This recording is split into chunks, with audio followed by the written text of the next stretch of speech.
gotta go big or go home. We're down to the gold.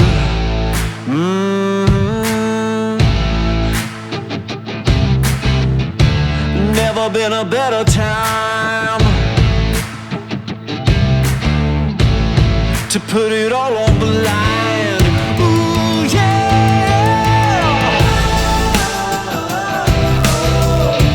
Time to put it all on the line. Yeah. So again, apologies if the first two episodes you guys are listening to sound a little dated. Maybe we're behind on a few moves here and there with the breakdowns. It's very possible at the moment you're listening to the AFC East episode, for example, DeAndre Hopkins may be a Patriot. So that certainly changes our perspectives, probably to a pretty high degree. I'm a very big fan of DeAndre Hopkins, and obviously wide receiver is a huge need for that team. But this isn't the AFC East episode. This isn't about the Patriots. But regardless, we can't wait to unveil kind of this project with you guys, and we're having so much fucking fun with it. I know I'm speaking for myself. I think I can say for Ryan too. This has been about, gosh, when did we start on this adventure? Like, God, almost 2.5 months ago now, and we're just now looking at a launch. So it's been a ton of work to get it to the point where it is now, but I'm glad that we went ahead and just from the ground floor up, one thing we wanted to do right off the bat was just high production quality. If everybody's giving us their time and attention, we want to make it worthwhile, and so we just try to do the best that we possibly can, and to get the highest production quality and to do our best. So that's why it's taken a bit, but now, this is going to be a big weekend for us, recording 2 episodes this weekend and uploading our first 2 episodes this weekend as well. So hopefully we'll have a couple in the chamber there, and we will be firing away. Exciting stuff. All right. Enough dilly-dallying here, my friend. Let's get it rolling. As always, I'd love for you to start off here. We're going to go ahead and jump off with one of the most interesting and fun to talk to teams in the NFL for probably, in the fans' opinions, all the wrong reasons lately, with the Denver Broncos. I'll go ahead and I'll get us started here. The Denver Broncos, what can we say that hasn't already been said? I'm very curious, just off rip. I know that, I'm sure at this point, everybody, if they've listened to the previous episode, they know that you are a Seattle boy through and through. Just off the top, we can talk a little bit about, in retrospect of the 2022 season and the disaster that it was for Russell Wilson and the Denver Broncos. Just kind of want to get your take a little bit here on the Russell situation. Obviously, in retrospect, in hindsight, the Seattle Seahawks won that trade by a mile. We're not saying anything new there. That's not a new take.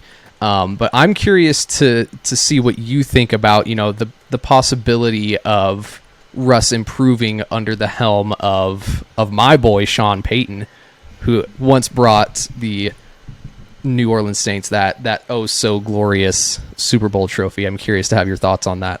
Right.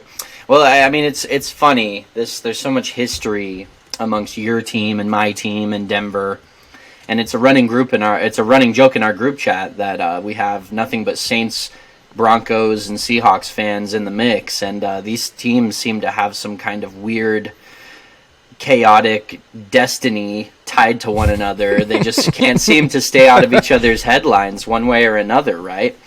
But as far as the possibility of Russell Wilson turning things around, me having no vested interest in the outcome of his success or further failure really going forward, I will say this: I do think it's possible, and obviously there's a kind of an element of you dig yourself such a massive hole from a team building standpoint.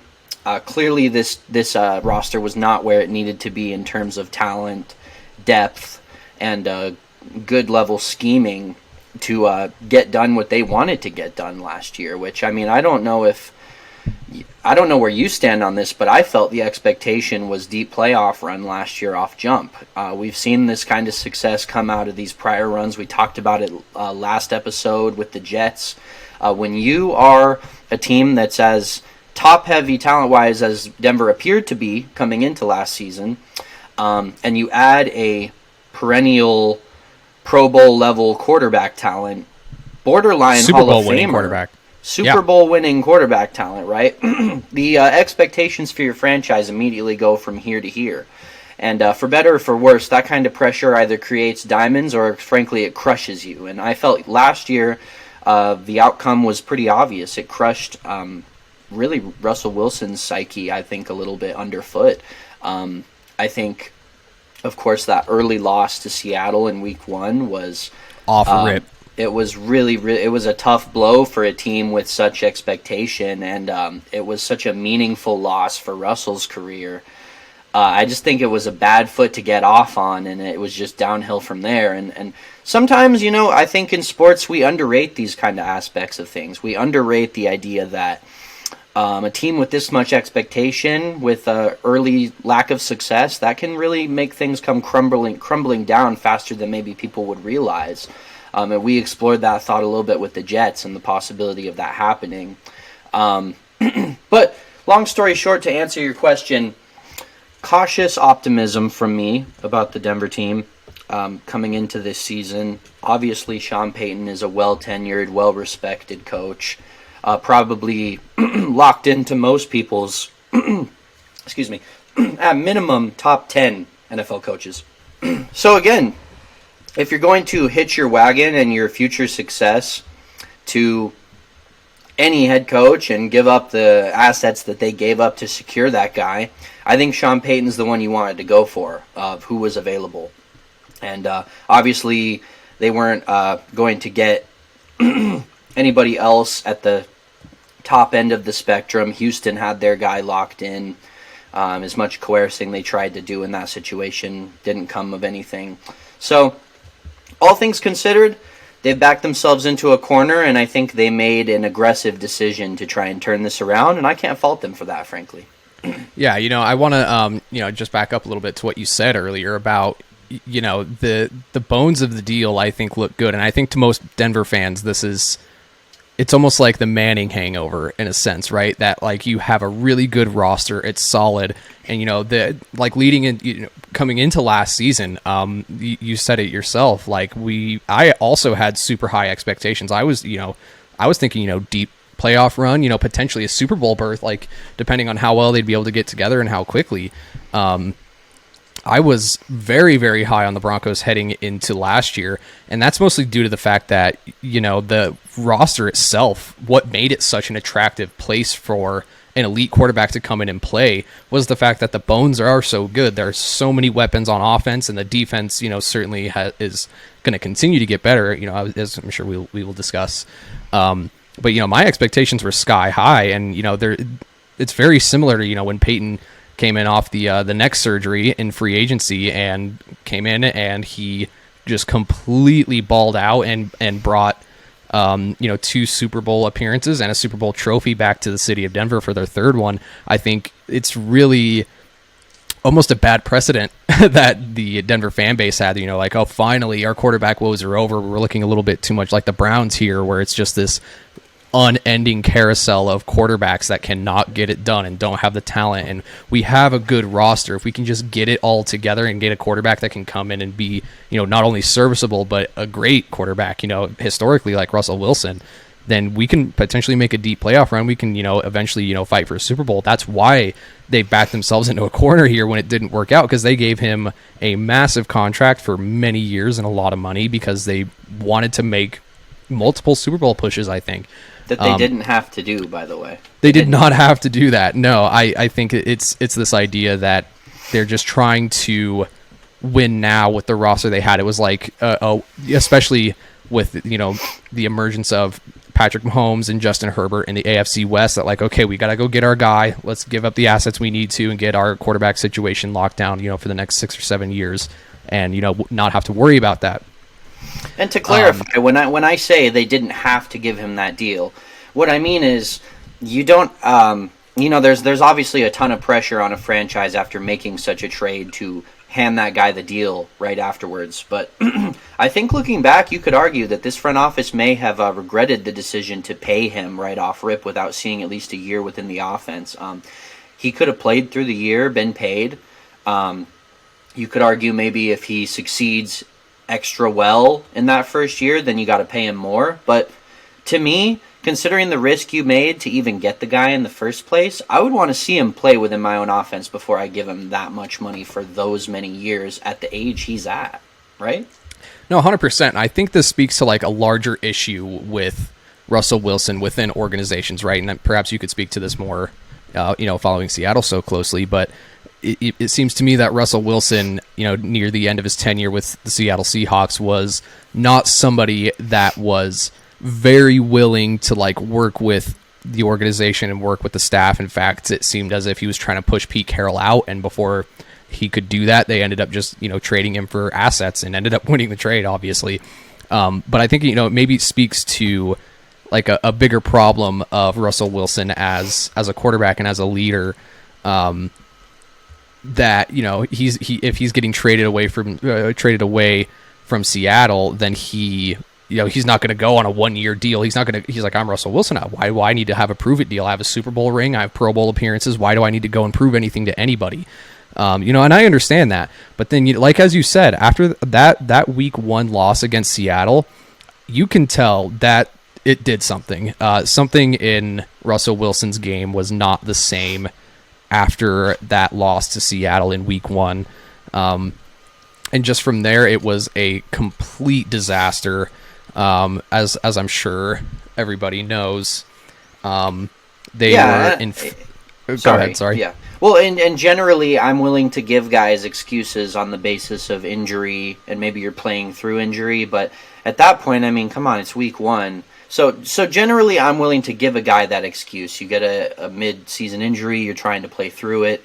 As vital as he is to their success, or should have been, I would be willing to give a guy that excuse. But after a week 1 loss, you saw the difference in attitude a little bit in terms of. I don't think it's ever an effort question with Russell Wilson or anything like that. And I don't pretend to be an insider at the end of the day. But I do think I have some insight into what the player's disposition is like. And having watched Russell Wilson for his entire career, essentially, I can tell you, post week 1, just his on-field disposition and nervousness in the pocket was elevated. And it seemed like he was playing with urgency that wasn't like helpful urgency in any regard. It was negative urgency, if you get what I'm saying. Yeah. Kind of overextending yourself, maybe trying to fit the ball into tighter windows than you would normally go for, not necessarily taking what the defense is giving you. And as we know, it's so important to his style to kind of create plays based on his movement and navigating the pocket.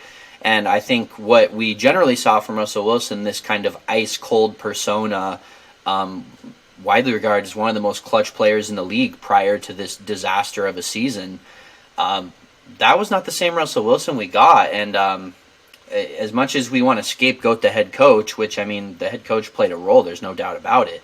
Not blameless. Yeah. Yeah, not blameless, but you can't help but wonder exactly what was going on with that situation. Yeah, there's been a little bit of speculation as to, from what I understand of the situation, Russell Wilson's sports psychologist that he had worked with for a very long time, back to his days at Wisconsin, in the offseason leading into the 2022 season, had suddenly passed away and hadn't really, divulged that information to people that were close to him. And from what I understand, that really seemed to have an effect on Russell Wilson, and to what extent, that had to him on the playing field. I have to imagine that somebody that you're that close with and that you've worked with for a very long time, suddenly passing, that has something to do with your headspace as a competitor and just how drastically uncomfortable and different he looked in the pocket. That looked to me a little bit beyond new city, new scheme, new head coach. There was something more foundationally wrong with his relationship to football at the time, which, you certainly can't fault him for that. And, as far as to the extent of that, obviously, like we said, this is just pure speculation. But, there are talks of that as well. But however, the things of the private offices and his own workouts and his own parking space, and I'm not really sure. Like it's pretty clear to me he lost the locker room pretty early on. I'm not sure how much any of that has to do with it, but just the leadership style and sort of this idea maybe that he's like away from Seattle now. He's no longer with Pete Carroll. He's not with the same organization, that he wanted to do things the way he wanted to do things. And the longer that it wasn't panning out, the worse the problem was becoming, right? The performance was becoming. And I think that those are going to be some day one foundational changes with the arrival of Sean Payton. I don't think we're going to be seeing anything of that caliber that, as far as like this sort of like distance and separation from the team. That's just not the sort of culture that that Coach Payton is going to want to bring to that organization. And I will say, I am a big fan, use your assets, go out and get somebody to help win your team, whether that's staff or talent, right? I think that Sean Payton has proved historically that he is exceptionally good at getting the absolute most of all of the talent of the guys on the field, whether it be scheming or preparation or what have you. He is very, very good at maximizing talent. And for that reason, I think, like you said off rip, there's some cautious optimism, I think, to the new brigade coming into town. Right, and I mean a big part of the sort of friction between Russell Wilson and members of the Legion of Boom at the time was this perceived lack of accountability. I can't sit here and tell you I know there was a lack of accountability. I can tell you what was discussed and what was often you'd hear circulating through anonymous sources and things of the like. But essentially, the LOB's focus and kind of defining goal was based around, accountability, hyper accountability. Do your job, and if you don't do your job, this is a common thing within the Seattle team and within the coaching staff, is at meeting day after a game, if you fucked up and there's a bad play, guess what's on the board that everybody's watching together in the media room? Yep. You're a fuck up.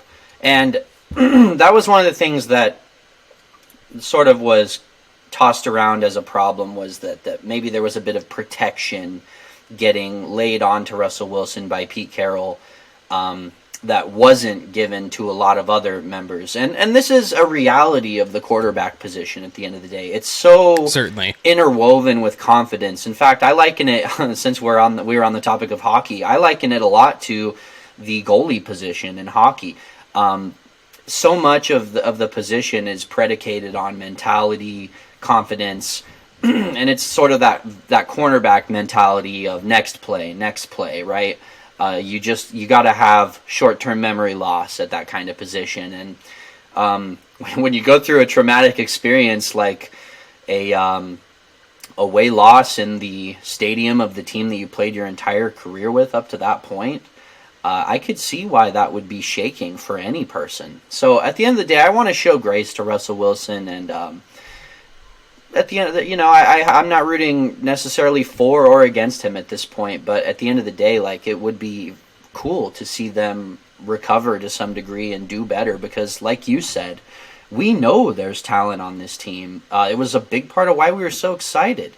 That's the story Certainly. of the whole AFC West last year. Was supposed to be the monster division, Clash of the Titans style, these loaded rosters, and although perhaps they weren't exactly what we thought they were, that doesn't mean that we were completely incorrect on the talent level on the roster. And that's kind of the question I'd like to pose to you is, and this is the thing that I find harder to gauge with the Denver team than anything, is thinking about how high we were on the talent level last year, and then seeing the outcome of the next year, of that year, in retrospect. How much regression do we allot within our own minds on how we look at the talent here, right? Because, I'll give you an example, right? For me personally, when Russell Wilson left Seattle, and I know he was going from Lockett and Metcalf as your number 1 and 2 option, and you're going to Denver, and now you're going to transition to Judy Sutton as your 1 and 2. And obviously there were a lot of people at the time a little bit excited about like Hamler and guys like Tim Patrick as well, which we can get into.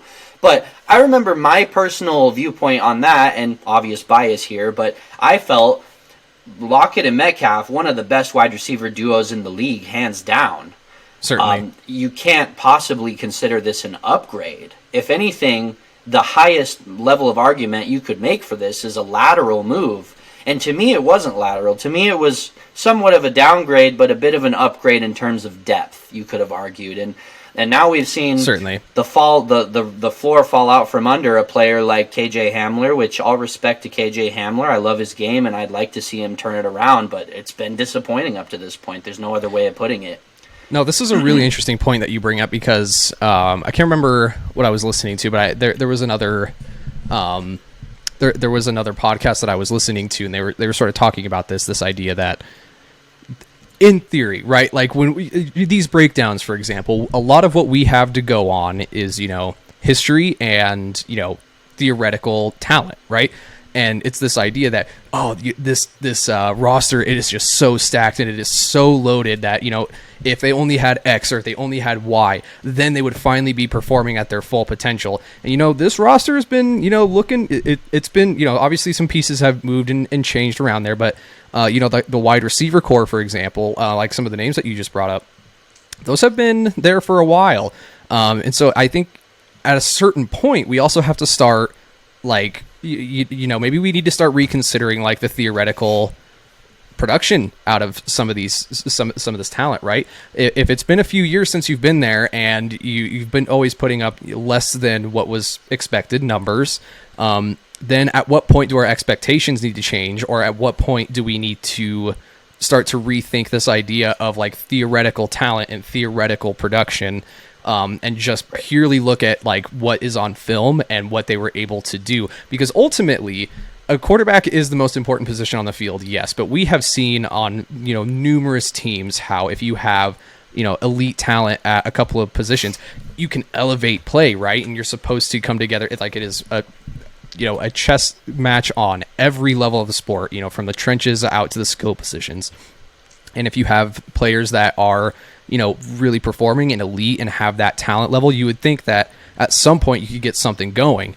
So it's an interesting question that you pose, that at what point do we stop saying that like, they're just a quarterback away from being incredibly competitive, and that like, maybe we need to start questioning, maybe what the talent on the roster looks like. Yeah, and I mean, okay, so here's a great example just to go a little bit further into what I was talking about with this wide receiving core, is you look at Russell Wilson. The year prior in Seattle, maybe a down year or two, but widely regarded as one of the best deep ball quarterbacks in the entire league. Yep. Beautiful moonball pass. Everybody knows about that with Russell Wilson. Yep. But you know what I'll say? Pretty possible to do that when you've got the duo of DK Metcalf and Tyler Lockett, two amazing deep ball receivers. Yep. Taking nothing away from Jerry Jeudy, he's had some decent success early in his career, and I believe in Jerry Jeudy personally. And same with Cortland Sutton. These are both relatively decent deep ball receivers, maybe a little more on the possession side of things generally, maybe even a little more all around. But for my money, I think, maybe that Russell Wilson deep ball production had a little bit to do with the presence of Metcalf and Lockett. Is that unreasonable to say? It's interesting that you bring that up too, because that was Russell Wilson's bread and butter, right? And I think it could even, I think you could even liken it to the leadership of Pete Carroll, right? Who's been his NFL coach since he arrived in the league, if I'm not mistaken. Just right pieces, right talent, right guy to put it all together. And, without the pieces that were there and how it, they were drawn up schematically, things drastically change and your play style might have to change a little bit. But, it's an interesting point that you make. I will always remember that NFC Championship against Green Bay, and there was just that beautiful deep ball to, was it Tyler Lockett or was it somebody else? Talking about to win the game? Yeah, the game winner. It was Jermaine Kearse. That's right. It was Jermaine Curse. Yeah, shout out to Jermaine Curse. That is one of the most insane clutch throws, and like that was everything Seattle, right? That was Russell Wilson, and that's what we expect to see, right? Like just being at that beautiful moon pass deep down the sideline, or even right just straight up the seams, and you just put it on the money and put a good pass in the air, and just go out there and win the game. I completely agree with you. Like I also am a big believer in Judy, but it's interesting to consider the fact that maybe DK Metcalf and Tyler Lockett are already highly regarded. But as far as wide receiver duos, maybe they're a little underrated still in terms of the other duos. Maybe it's time to go from the allotment from highly regarded to outright special, exceptional, right? And this isn't the Seattle Seahawks podcast, so I don't want to go too far. But what I'm trying to get across is that when you're working with such high-level talent, you look great. And there's a lot to work with on this Denver team, and they didn't really have the coach to use that level of talent. And even if it's a net downgrade from what Russell Wilson was working with, I think when you look at what Sean Payton has been able to get done with really kind of undervalued receivers during his time with the Saints, I mean, you were seeing just a bomb to some random guy, Marquez Callaway, who happens to be now on a this Bronco roster now, yeah. Yep. So, and it was anybody on any given Sunday. It could have been a bomb to anybody when Peyton was with Breeze, and I think you could see something similar within this offense, and that's why I think generally I'm cautiously optimistic on the turnaround for Russ, because we know the weapons are there. Absolutely, yep. In health providing, and let's just kind of transition like. Positionally, what stands out to you as weaknesses on the team at this point? Because there were a lot of offseason additions that kind of addressed obvious weaknesses. Yeah, to me, and this was maybe some of the biggest moves that they had made in the offseason. Biggest issue was the O-line. Russell Wilson was tied for the most sacked quarterback in the NFL with 55, the other being Justin Fields. But this is an interesting kicker on this. I don't know how much weight you personally, put on PFF grades and PFF analysis, Spencer. But PFF also had Russell Wilson that year. Was the second worst in the league at converting pressure into sacks, which some have said skews those numbers a bit. But certainly the offensive line. This is a popular kind of idea that's been circulating around Russell Wilson forever. Right. But, regardless of, how much that analysis may be skewing those numbers, getting sacked 55 times a year is a problem. And addressing the O-line is something that they immediately went out and did. As soon as Sean Payton got in the building, they went ahead and they made some improvements on the O-line, which I thought was good. The arrival of Ben Powers and Mike McGlinchey, in addition to Garrett Bowles coming back healthy, who was out, a majority of the year last year, I think we're going to see a much improved offensive line. And, it's interesting too, because I think we talked a little bit about this on another episode too. Another really interesting addition in the offseason was bringing in Jarrett Stidham. We've talked a little bit about this, that the backup quarterback position, there seems to be a point of emphasis around the league that backup quarterback is one of the most valuable positions on the roster. And the more that we see, quarterbacks go down and, those backups that can, come in and really win a lot of games, whether that be for, injury-related purposes or performance or otherwise. Jarrett Stidham is a great backup in this league.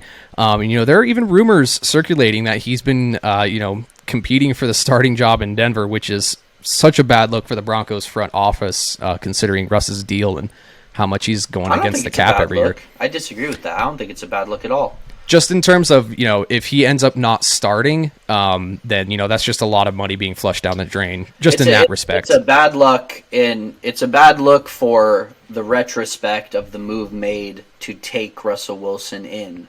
But at the end of the day, it's actually probably looks good on the front office from my perspective to bring in a guy that's capable of not just being, like you're saying, a high-end backup, but, I mean, we saw Jarrett Stidham he could start. play at a high level at the end of last season for the Raiders, and I think that being within their own division, they saw that, and he's a guy that an accurate guy, a tall, standard pocket guy, the kind of guy that Sean Payton would gravitate towards. So that particular signing has Sean Payton's fingerprints all over it from my perspective. 100%. And I think that was probably one of the first things that Sean Payton wanted to address coming into the building was, we need to get legit competition in the room for Russell Wilson, because that's when Russell Wilson is himself, is when he's competing.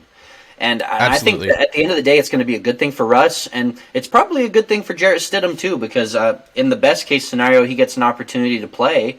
And knowing Russell Wilson's health situation, he might even start a game or two anyway, even if he doesn't take the job. And to clarify, I fully expect Russell to have the job coming into the season, but certainly it's his job to lose. Peyton has his eyes on Stidham, and it's for good reason. I like Stidham as a prospect. I'm not even sure I see him as a pure backup, frankly. I think there may be a little more to tap into there with him. But I just want 1B situation. Yeah, I mean, he's never going to be a high-end starter in the league, in my opinion. And that, he prove me wrong if he'd like. I mean, who knows? The quarterback position is so hard to project. We would have said the same about Geno Smith just a year ago. Certainly. And now many people have him within their top 15 quarterbacks at minimum. But regardless, I want to kind of backtrack a bit to what you're saying about the offensive line, because I had a thought on the Mike McGlinchey signing. And again, I'm going to just continue to tie everything back to Sean Payton in this regard, because I think Sean Payton has gotten a say on every single one of these moves. Absolutely. And so to contextualize McGlinchey, the way I look at it, excuse me, is the same way that I looked at the Peyton deal. You've backed yourself into a corner from a team building perspective on the offensive line, particularly. Tackle has been nothing but a walking swing door for this team for basically a decade now. They've hardly ever had a legit right tackle in the room. Hardly ever had a legit left or right tackle in the room for this team for many years. And we keep wondering why guys like Drew Lock and Paxton Lynch wash out of the league. Well, they never have any protection. So from my perspective, it's the same viewpoint. Whatever your first round or second round pick that you trade for, well, I can't remember the exact details of the trade, but whatever you gave up to bring in Sean Payton, were those players going to be enough to turn around the trajectory of this team in this window that they believe they're in with the deals they made to get Russell Wilson? They believe regardless of how Russell plays, they're still within that window. And whatever player you were going to take with those picks within this time span is not going to turn this around for you anytime soon. But guess what? Getting Sean Payton as your head coach sure as fuck could. And that's the way I look at the McGlinchey deal. Was it a massive overpay? For me, absolutely. I'm not very high on McGlinchey as a prospect. I think he's at best an above average tackle. But you know what? In a league where protection is key and these guys get paid out the ass, above average protection gets paid to this degree on the open market. Especially when your quarterback just got sacked 55 times. Exactly. And if that's such a key issue for you to address, it's a little hard to fault them for making that overpay. I can be critical of the money, and I can be critical of really his level of play up to this point, and he had great moments with the 49ers. He was a part of a great team and a great offensive line, but I think that's just it. When you're on a great offensive line, you look pretty damn good yourself. And he's going to be asked to carry the load for this squad, and I'm very interested to see how McGlinchey does in this new environment. Rooting for him, again, I never want to shit on any guy or hope they do poorly, but I just have to objectively say where I'm coming from. And it's a bit questionable, but at the end of the day, if he can provide what I'm saying, which is above average play at right tackle, that's the best level of play they've had at this position in 5 years at least. Certainly. Yeah, right? If Garrett Bowles comes back off of injury and he still continues to play, at a higher level, you're potentially, talking about him there. I don't know how you feel about this. I'm not even sure how I feel about this, but there were some saying that, potentially he was starting to break out as a left tackle. He had a little bit of a rough start to his career. But after missing, a big chunk of last season, there are people that are super high on Garrett Bowles and, bringing Holds. in Garrett Holds. No. He has turned it around. He's been better. Absolutely. Yeah. He's a legitimate starting left tackle in the league, and you bring in, McGlinchey and Ben Powers. I think these big improvements to the offensive line, like you said earlier, has Sean Payton's fingerprints all over it. And I think it also has to do in tandem with the timetable for the Javonte Williams return. Leading into Sean Payton, taking over the helm here. The run game is very, very important for a Sean Payton offense, and bringing in guys. That's a strength for both of these offensive linemen. They're great running. They're great running guard. A great running guard in Ben Powers, and a great right tackle in the run game in McGlinchey. These are the strengths of both of these guys. You can criticize the pass pro as much as you'd like, but there's a good point that you're making there, and you're not going to be able to lean on Javonte Williams if you're going to have to make it happen with some kind of combination of Samaje Perine, the newcomer, and Tony Jones, God forbid. Tony Jones. You better have a pretty high-level run-blocking offensive line, and we know Sean Payton's loved those big uglies for a long, long time. Sorry to cut you off, by the way. Just want to you're totally right. And I think what it does as well is it opens up a world of possibilities for Russell Wilson to, that play action, get him out of the pocket, get him in space, let him be active, in those play action, get him to bomb the ball down the field. When you can run Russell Wilson plays. Exactly. When you are giving him the tools that he needs to be able to utilize his skill set, I think Sean Payton has been around this league long enough to realize that the number one thing that they are going to have to do and that he wants to do coming into Denver is he wants to run the goddamn football. And one thing, too, is that, there's even been speculation that, Javonte had that horrible injury, in 2022. But Sean Payton has also maybe hinted that the timetable looks better than it once did. There was talks, that he was maybe, going to miss the first few weeks of the season. But Payton has recently indicated his timetable for returning is better than expected. He was noting that, that running back one, he might be back as soon as training camp. Perine can hold it down in the meantime. He's going to keep carries off him. That's another thing, too, that I really like about this offseason for them. That the one thing I really, really liked about Perine's game when he was in Cincinnati was his pass protection. On third downs, you bring out Perine. If you're running play action, Perine has no problem getting up into the face of that dude and just hitting him in the mouth, and he will be great in pass protection on those plays where you need to go out there, Russ, and you need to get us 7 yards, and whatever you have to do to get us those 7 yards, we're going to do everything we can to protect you. We put the pieces in to give you all of the space that you need to have options, right? That was the thing with the Broncos offense, is that there were no options anywhere. They couldn't run the ball. Javonte had gone down. They couldn't pass the ball. They couldn't do anything. Russell Wilson was getting sacked left and right.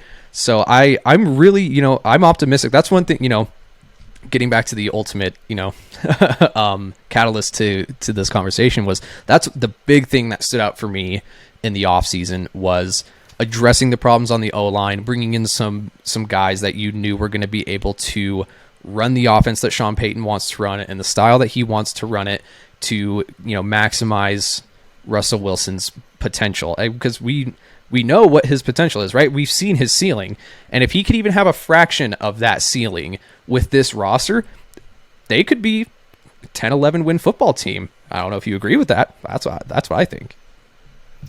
I'm not going to make any magnanimous statements about the outcome of what this squad can get done this year in terms of that, but I will say, and I quick aside, I can't resist. I've tried very hard to be an objective, good analyst in this discussion, but I'm gonna put my cheeky Seahawks fan hat on for a moment, and let's just address. We can't ignore the irony of Russell Wilson forces himself out of Seattle on the basis that I don't want to be this system limited quarterback anymore, playing within the scheme, playing with play action, focusing on a run-based offense. Well, here we are, one of the best offensive minds in the league in Sean Payton. What does he love to do? Run the fucking ball.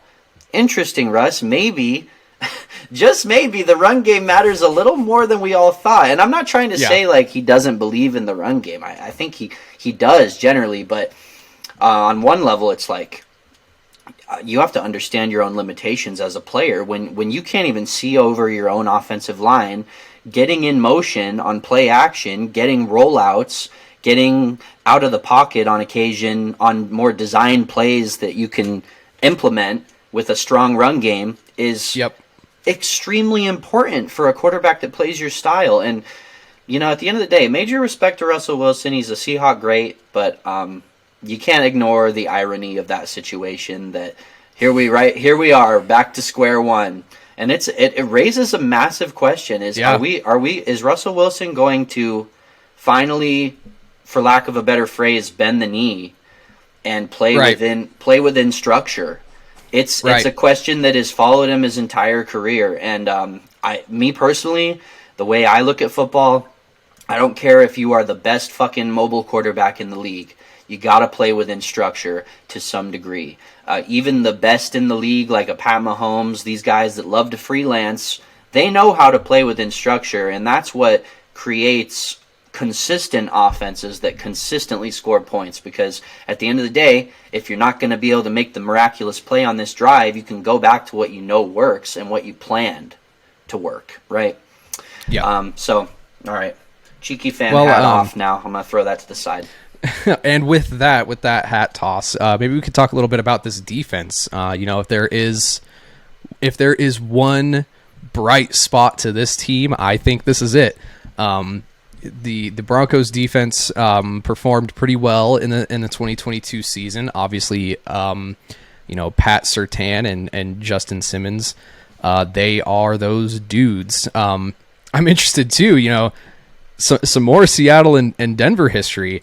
They've recently added Frank Clark to the roster, who took a little detour there in Kansas City, won a couple rings, and then now he's back in the AFC West with Denver. I'm just curious, do you have any takes on that Frank Clark? Sure, I have a take on arrival in Denver.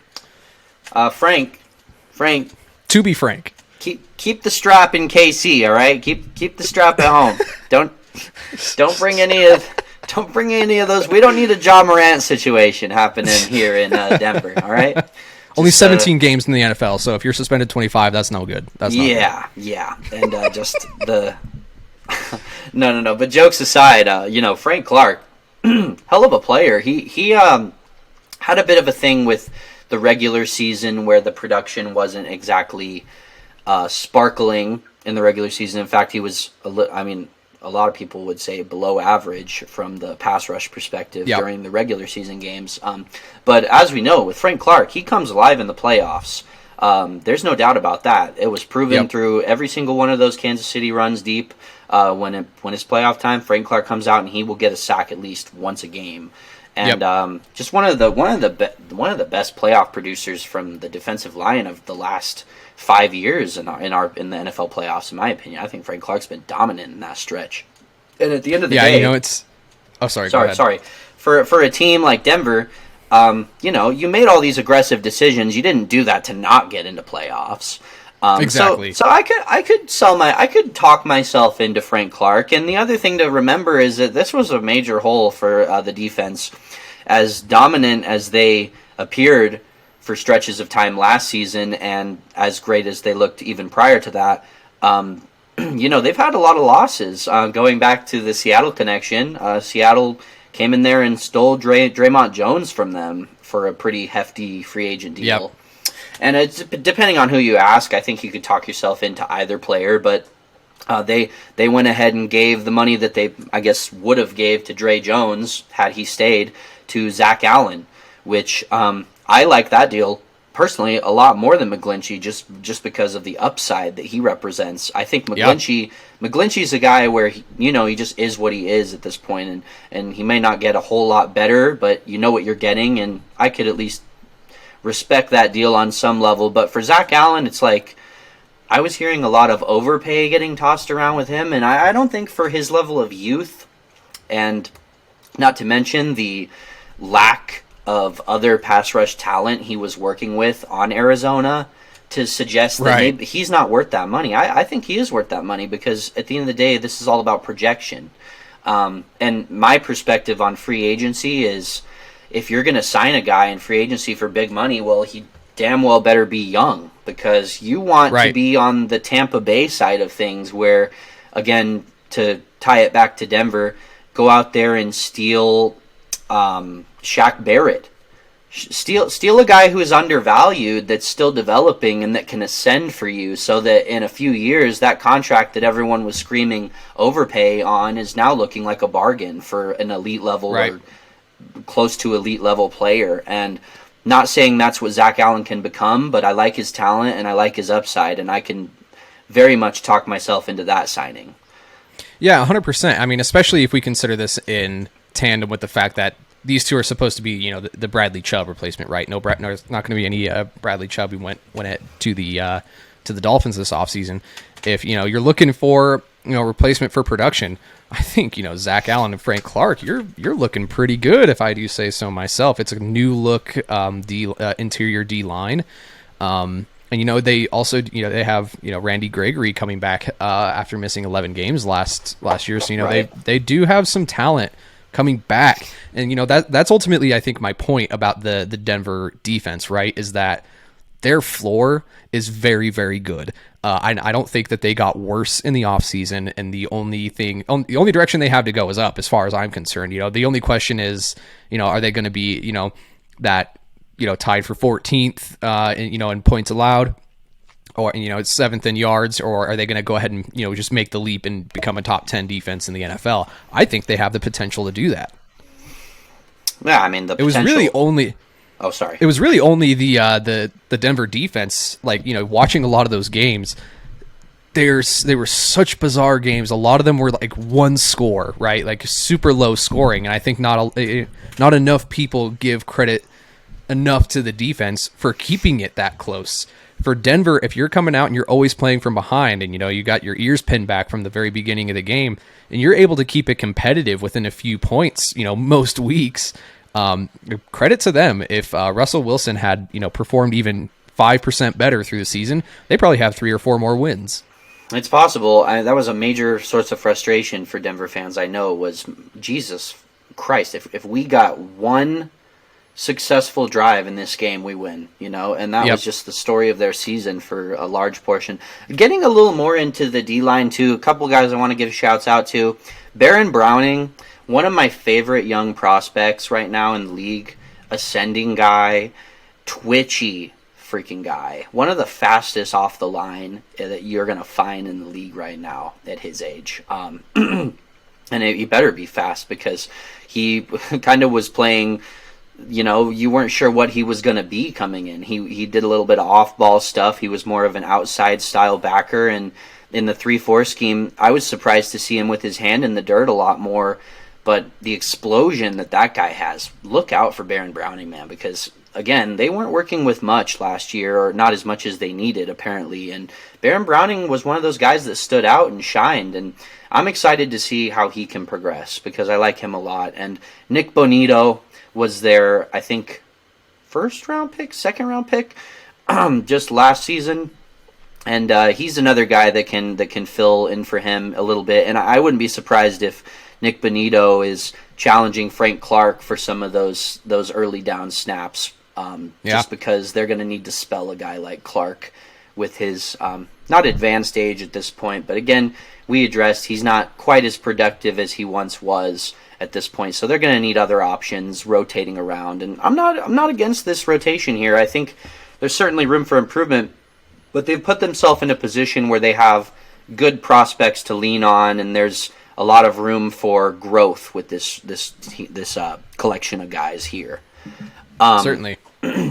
Transitioning just a little bit too, and we didn't mention the draft class at all. I just wanted to say some things about that real fast. Yeah. Really like the Marvin Mims pick. Not to delve back into Agreed. offense too quickly, but it was a huge need as we addressed. KJ Hamler's just been he's kind of flamed out with them to some degree. Maybe he turns it around, maybe not. You can't depend on that at this point. And Tim Patrick's coming off a major injury as well, so this was a huge need. And Marvin Mims was one of my favorite prospects coming out. I think he was highly underrated in what was kind of it was a pretty deep, top of the draft for that position, but Marvin Mims was that guy at just the threshold. And to grab him in round 2 where they got him, I like that pick a lot, especially considering the need. But the main reason I say let's look at the draft class is because I'm excited about another guy they grabbed in Drew Sanders, who comes in and fills a position that really Denver's kind of been, I don't want to say bare bones with necessarily, but they've never had necessarily any like true game changers at this position since they kind of went away from Brandon Marshall back in the day, who was great player for them on that Super Bowl defense.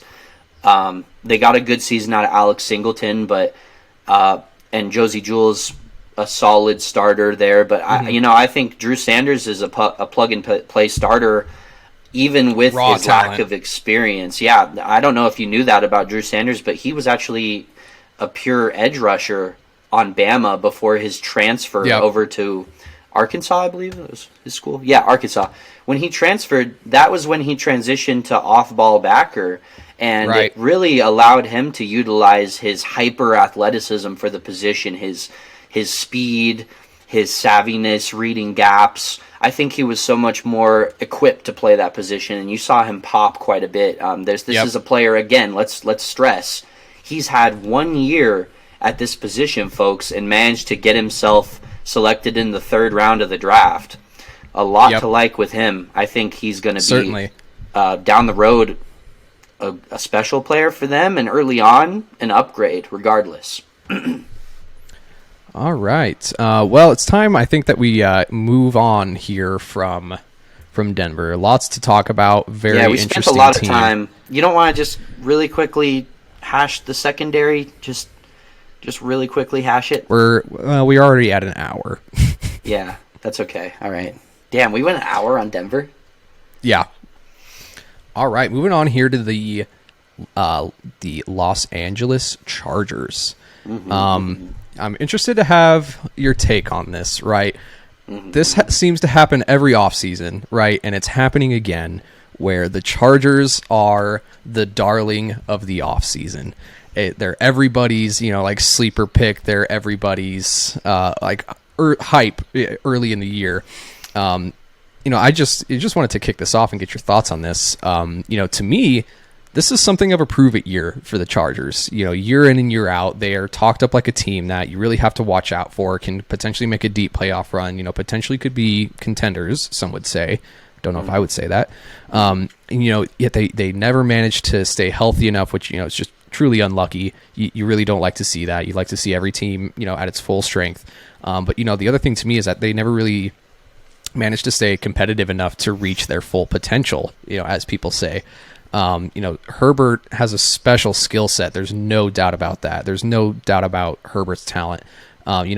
Yet it seems that other quarterbacks around the league are managing to do more with less. I'm just interested to get your thoughts on this, that, it's another offseason and another, Chargers are the darling of the offseason.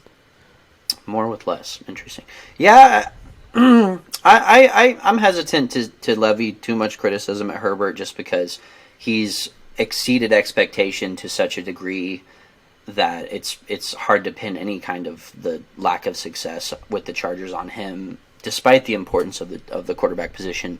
You're not going to find too many people higher on Justin Herbert than me. I mean, I think he's, you've got the upper echelon of the league. You've got your trifecta of Burrow, Mahomes, and Allen. And then to me, you got Herbert's right there. You got Justin Herbert right there knocking on that door. And he hasn't ascended into that company yet, for my money. He's capable. He's very capable of becoming on that level. But we're going to need to see a little bit more. But I don't want to downplay his specialness whatsoever. He's been great.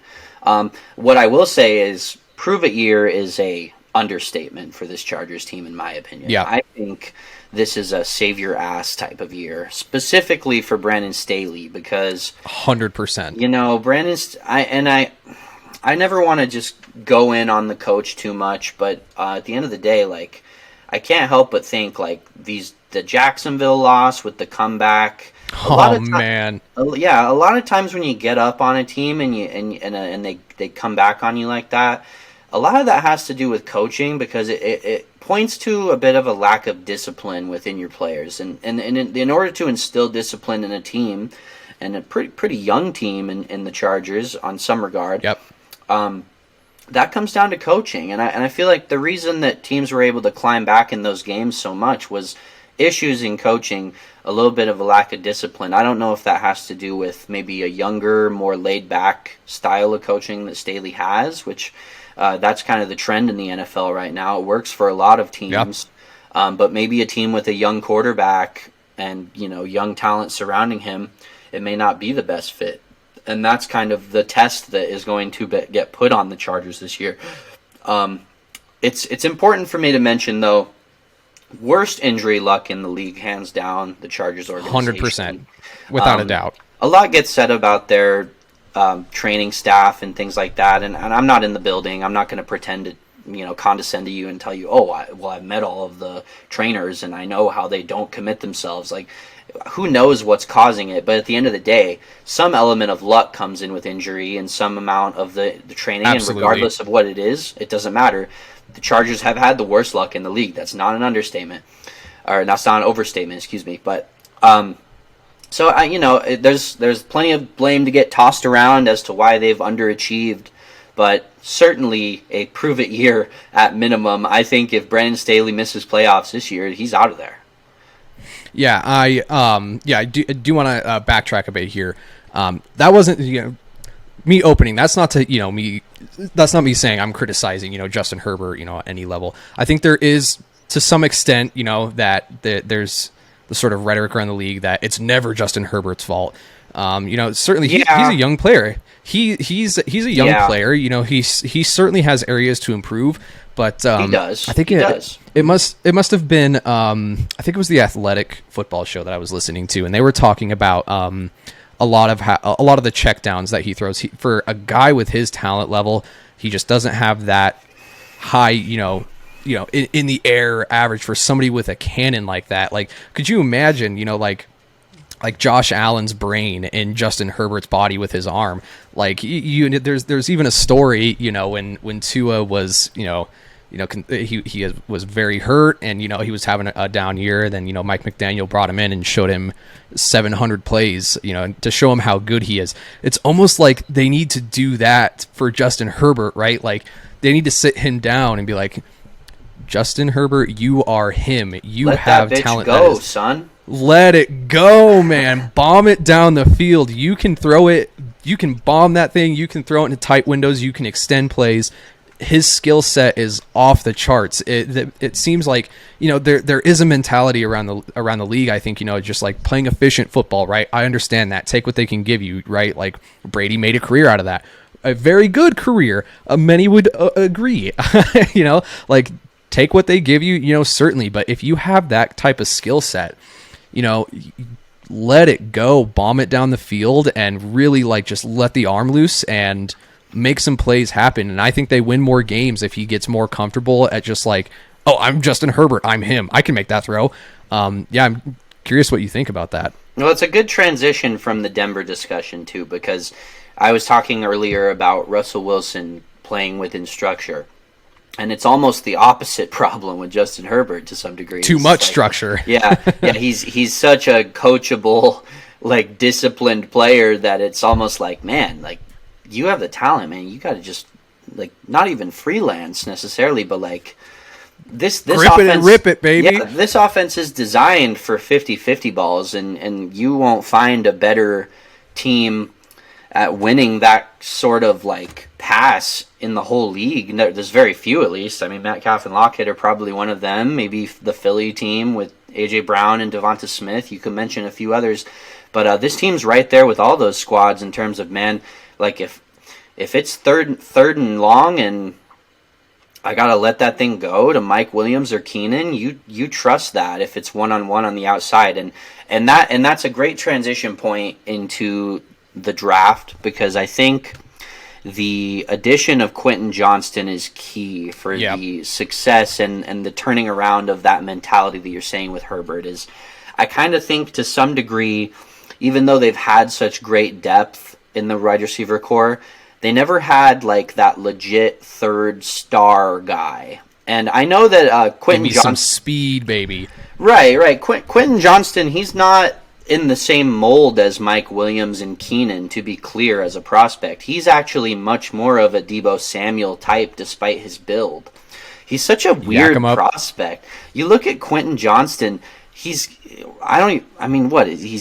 6'5" at least or something. He has insane dimensions, like massive arms. He's huge. He looks like he would good speed, 4'5" guy, not blistering, but good size, good speed. Yeah, I like what you said there, like the comparison to Debo, like just get it in his hands and let him take it down the field. Exactly. He looks like he should play like Mike Williams, but he doesn't. He plays like a Deebo Samuel or a Curtis Samuel or something. But regardless, right? Like, I think you look at Justin Herbert's propensity to check down. Well, maybe if you run a slot receiver more often instead of those situations where it would have been Gerald Everett in the past. Gerald Everett's a guy, he has some yak ability. He's actually plays pretty physical, but he's not anything like Quentin Johnston. Quentin Johnston, you get him in space, he'll burn you. He's physical enough, he'll plant you in the ground. Great man beater as well. Yeah. I think Johnston unlocks this offense in a way that none of these other good depth guys like a Jalen Guyton or even Josh Palmer have in the past, just because their skill sets were so similar to what they had in Keenan and Mike. They're like, sure, like you can throw a good perimeter ball every so often, but this is a guy who can be that yak eater in the middle of the field and just kind of eat up that empty space that gets left when defenses are trying to handle that combo of Keenan and Mike. And not even mentioning, now you have to wonder about where Quentin Johnston is. What if they say you've got Quentin Johnston in the slot, he runs a little inside post, and you got your backer pulling off to cover him. Imagine you send Austin Eckler on a Texas route right up the side, or a wheel. Regardless, I think teams are going to have a really hard time playing cover 3 or cover 0 against this team. Mm-hmm. It's going to free up a lot of precisely room. That reason. Yes, it's going to free up a lot of room to get Austin Eckler doing what he does best as well, which is catching the ball in space and making plays. So, really big fan of that addition. I think it's hard to find a draft pick in the first round of this draft that changes the destiny of a team more than Quentin Johnston in a lot of ways if he does what I think he can do in year one. It may not even be that impressive from a statistical standpoint, but what it's going to do to elevate everyone else around him, you can't really put a price tag on that. So huge fan of that addition. Another thing too I wanted to touch on before we moved on from Herbert in the wide receiver room is they let's take a step back here, right? That 31-30 loss to Jacksonville. You and I have talked about this before. I don't know how Brandon Staley avoided the axe in that situation, to be frank. But, Joe Lombardi, he did get axed after that game. They brought in Kellen Moore, from Dallas, which I think is very interesting. He is taking over from Lombardi.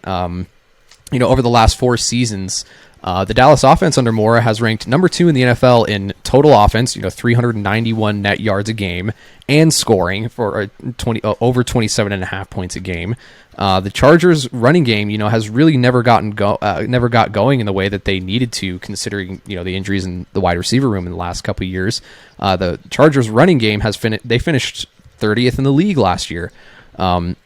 Staley and their GM Telesco they clearly think Moore is the answer to marrying the run game to the pass game. As they've made some statements about that. But the Cowboys finished top 10 in the league last season in rushing with Zeke and Pollard. And I think the Chargers, they hope that Moore can unlock the potential of their O-line, which we'll talk about. Which I'm very high on the O-line, a good wide receiver room, and most importantly, Justin Herbert. I think a lot of people forget that when Dak took over from Tony Romo, he was was he a 3rd round guy, 4th round guy? He came in and he just balled, and they were able to make him a legitimate incredible quarterback. I'm just curious to your thoughts on this. Kellen Moore coming in, and the potential that they clearly see the potential of Kellen Moore being part of the equation to unlocking everything that Justin Herbert can offer. What are your thoughts? Yeah, for Kellen Moore, definitely scapegoated with his exit from Dallas. I don't know if you saw any of the comments that Dak was making in terms of like the interviews and things, but I seemed like there was a little bit of sneak dissing going on with like, well, guys aren't on the same page. And if you look at all of, Dak was kind of defending his interceptions, which, I mean, I understand him doing that because it probably requires a defense. But that Some was defense, one, certainly. yeah, and nobody's really sticking up for him too much right now, so he kind of had to do it himself. I don't blame him for that necessarily, but what I noticed was that, that when you hear guys start talking about, oh, we're not really on the same page, no one really knows exactly what they should be doing, like, regardless of what you think, like, that kind of points toward the coaching and specifically the offensive coordinator and what they're doing to kind of get guys prepared.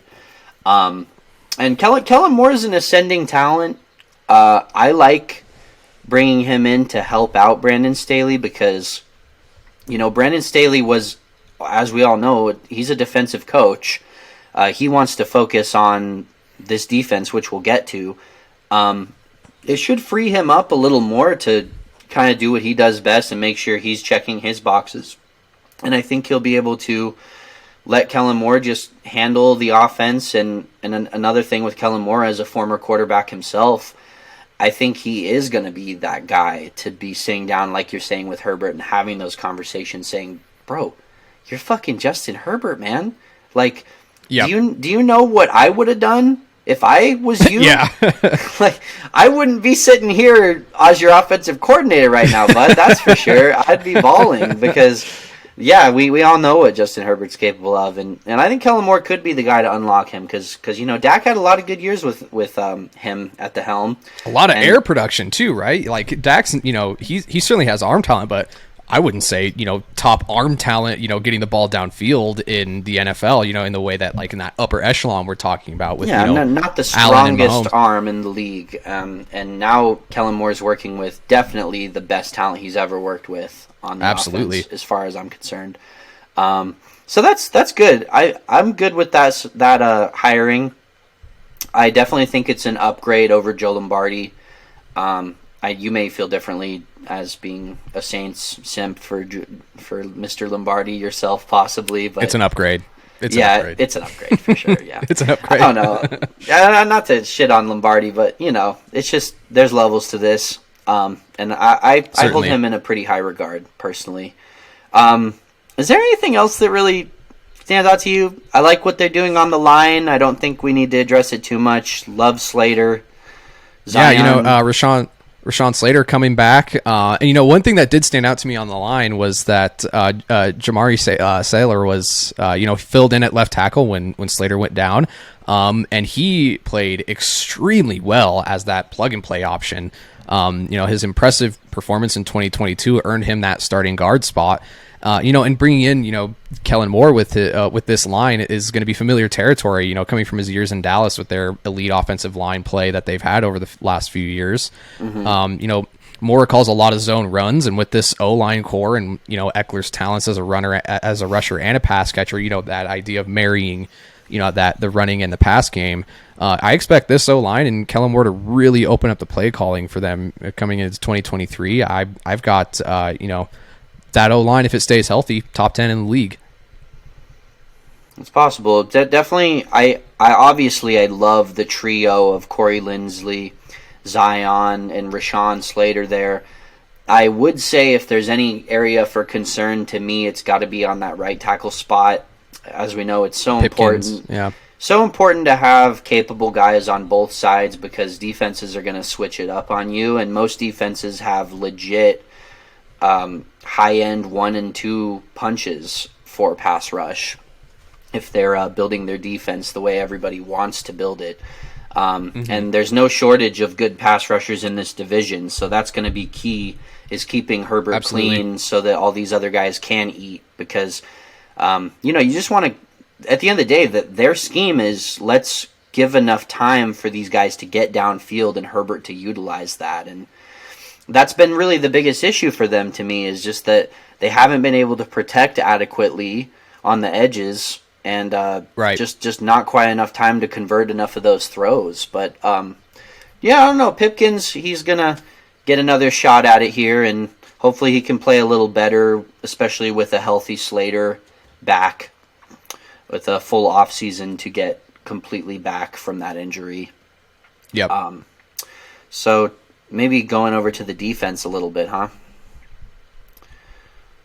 Yeah, let's see here. I was gonna say, I haven't looked at the draft class again, just in terms of defense, because they made quite a few selections on that side of the ball as well.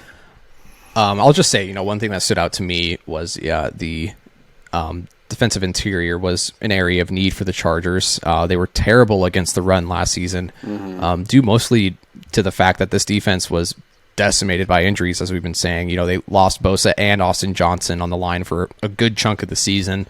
In the draft, they added 6th rounder Scott Matlock. But this was an area of need based on injury history and the performance that they had. If they are the most unlucky team with injuries, then, I think that depth should be an area of concern for them, just on the interior D line. That's just, off rip, something that stood out to me. Yeah, well, it's been a long-term issue for this Chargers defense, is stopping the run, and it does have a lot to do with that interior D-line. It's really since they kind of let Linval Joseph go a couple years back, I think. They've kind of, and he was even then just sort of a stopgap type of guy. They brought in Joseph Day from the Rams, and he's never going to look as good as he looked with the Rams alongside Donald, but certainly a capable guy on the interior there. I agree with you. This is a bit of a weakness. One thing that I have an insight on with this is, you did mention the 6th round guy, Matlock. He's not the first guy I look at to potentially fill the interior line a little bit more. Is this Gerard Clark guy they grabbed as an undrafted free agent. I looked at him a little bit just because this was an area of weakness for the Seahawks as well, and I try to kind of, for my scouting process, I'm looking a little more for prospects that they may pick up, just because we weren't doing the pod at the time, but I'll probably start looking a little more excessively at everyone. But regardless, Gerard Clark was a guy that actually stood out to me as a guy who can develop, and I don't know what you can expect from him this year necessarily, but for the fan base, he's a guy I would look out for to potentially develop and become, at minimum, a rotational guy alongside Matlock, because Gerard Clark has really good play strength. He was kind of overlooked at the, I think it was Coastal Carolina he played, not a very big school. But a lot of people had him mocked as a 5th, 6th rounder, and he ended up going undrafted, so that's a good grab for them. Just a quick shout out I thought I'd mention. Keeping on that topic, though, one thing that stood out to me with their draft class was they went and grabbed Tui Pelotu. I have a hard time saying. I hope I said that right. Tui Pelotu. But man, this guy's a dog. He's physical. He's fast. He plays angry. I loved his tape. Great value in the second. Yeah, him and Dayon Henley back to back in the second and third. Really good value picks on day 2 for them. Yeah, these are all going to boost up a defense, give them a little more juice, which is something they needed because they have a lot of age and experience on this defense, but maybe that helps even more with the boosting up the run defense a little bit, as the addition of Dayon Henley to probably push Kenneth Murray year 1 I don't think it's any guarantee that Kenneth Murray is starting over Deion Henley this year. It'll be a position battle for sure. It's going to be a camp battle, and it's another thing to mention is they bring in Eric Kendricks as a free agent. Yep. Maybe there's a world where it's actually Murray and Henley starting alongside each other, and Kendricks is the rotational guy between them. But regardless, between those three backers, you've got a much higher level of competition and talent than you did the year prior. So hopefully some combination of these additions can improve the defense in terms of the run game some, and it certainly will in the pass rush, I'd say, with Tui, because he's an active guy, man. He's got violent hands. He's speedy as hell. I like Tui a lot. Especially with Bosa coming back healthy. I think having all of those guys and in bringing Bosa back, we obviously know what his skill set is. If he manages to stay healthy through a season, pass rush could really be, a prime area where they, where they have a jump in performance this year, which would help a lot, certainly.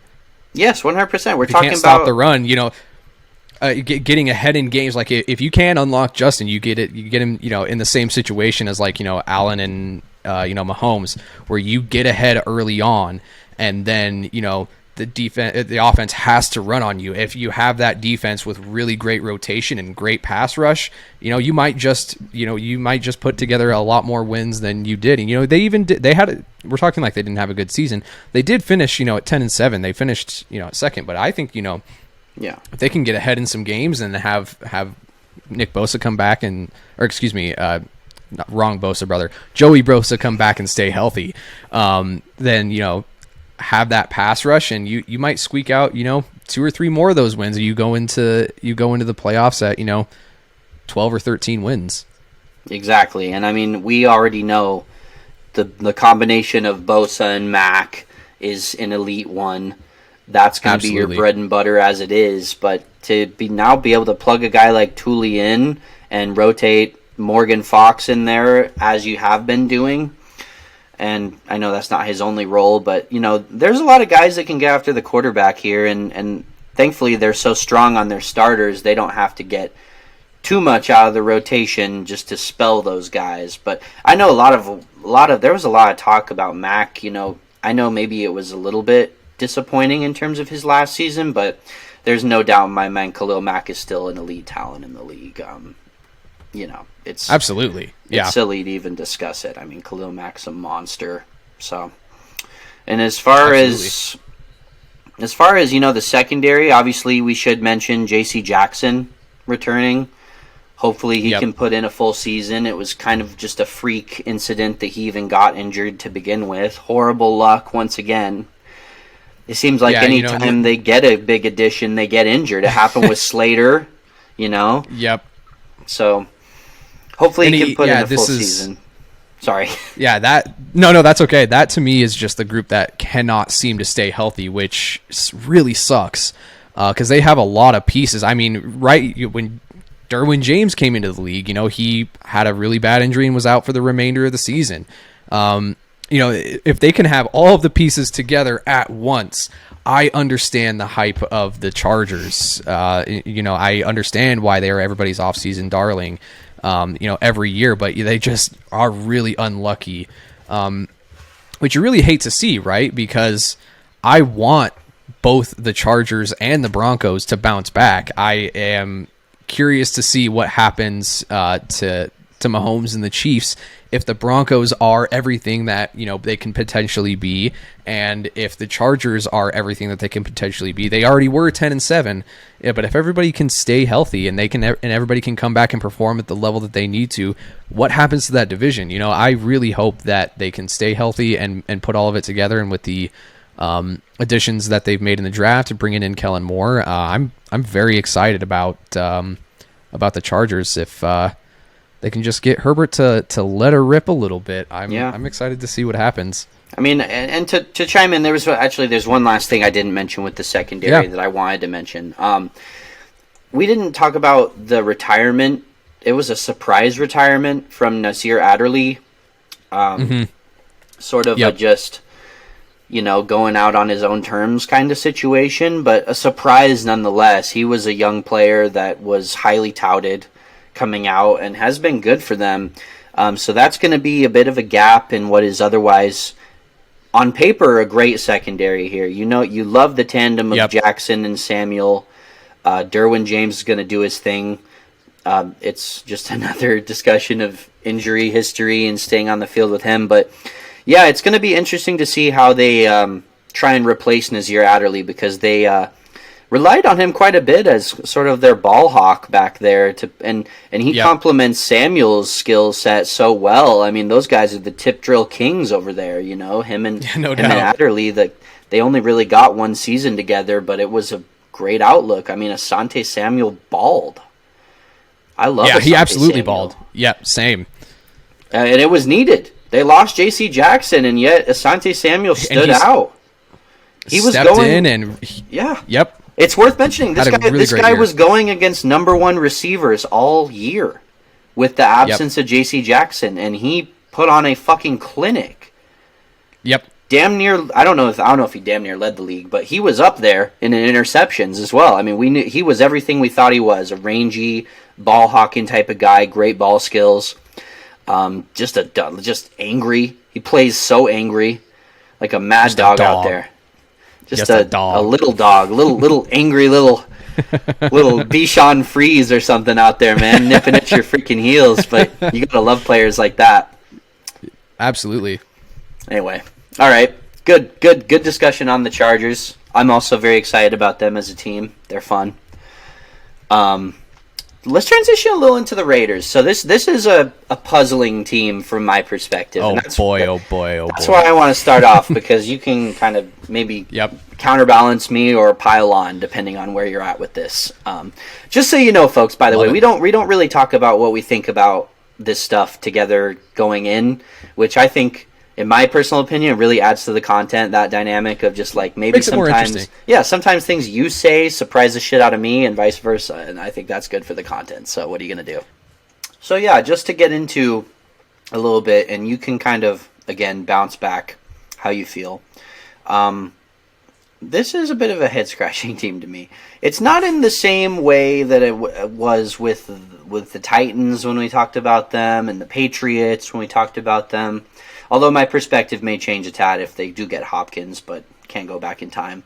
But to me, this is like somewhere in that middle ground, because it's like you like a lot of aspects of the talent on the team, and in some ways there's also holes that need kind of talked about as well. But generally, the head-scratching factor with it is kind of the lateral move, in my mind, from Carr to Garoppolo. But now we're kind of in this, I don't know what to call it, like a dead space, because now we don't know if Garoppolo will even play. Right. Or will play anytime soon. What would you do about this situation if it was you managing this team? To me, this is a team that is maybe, if not fully, on the brink of, rebuilding, right? And the thing that I am not confident in at all, if I am a Raiders fan or if I'm in the Raiders organization, is Josh McDaniels at the helm of a rebuild. In his time in Denver, there are certainly a lot of, key pieces that he, managed to add, right? Mainly being, drafting Von Miller and getting, Demaryius Thomas on the team. Fine, that's all in good. I think, those are not guys that are easy to miss, right?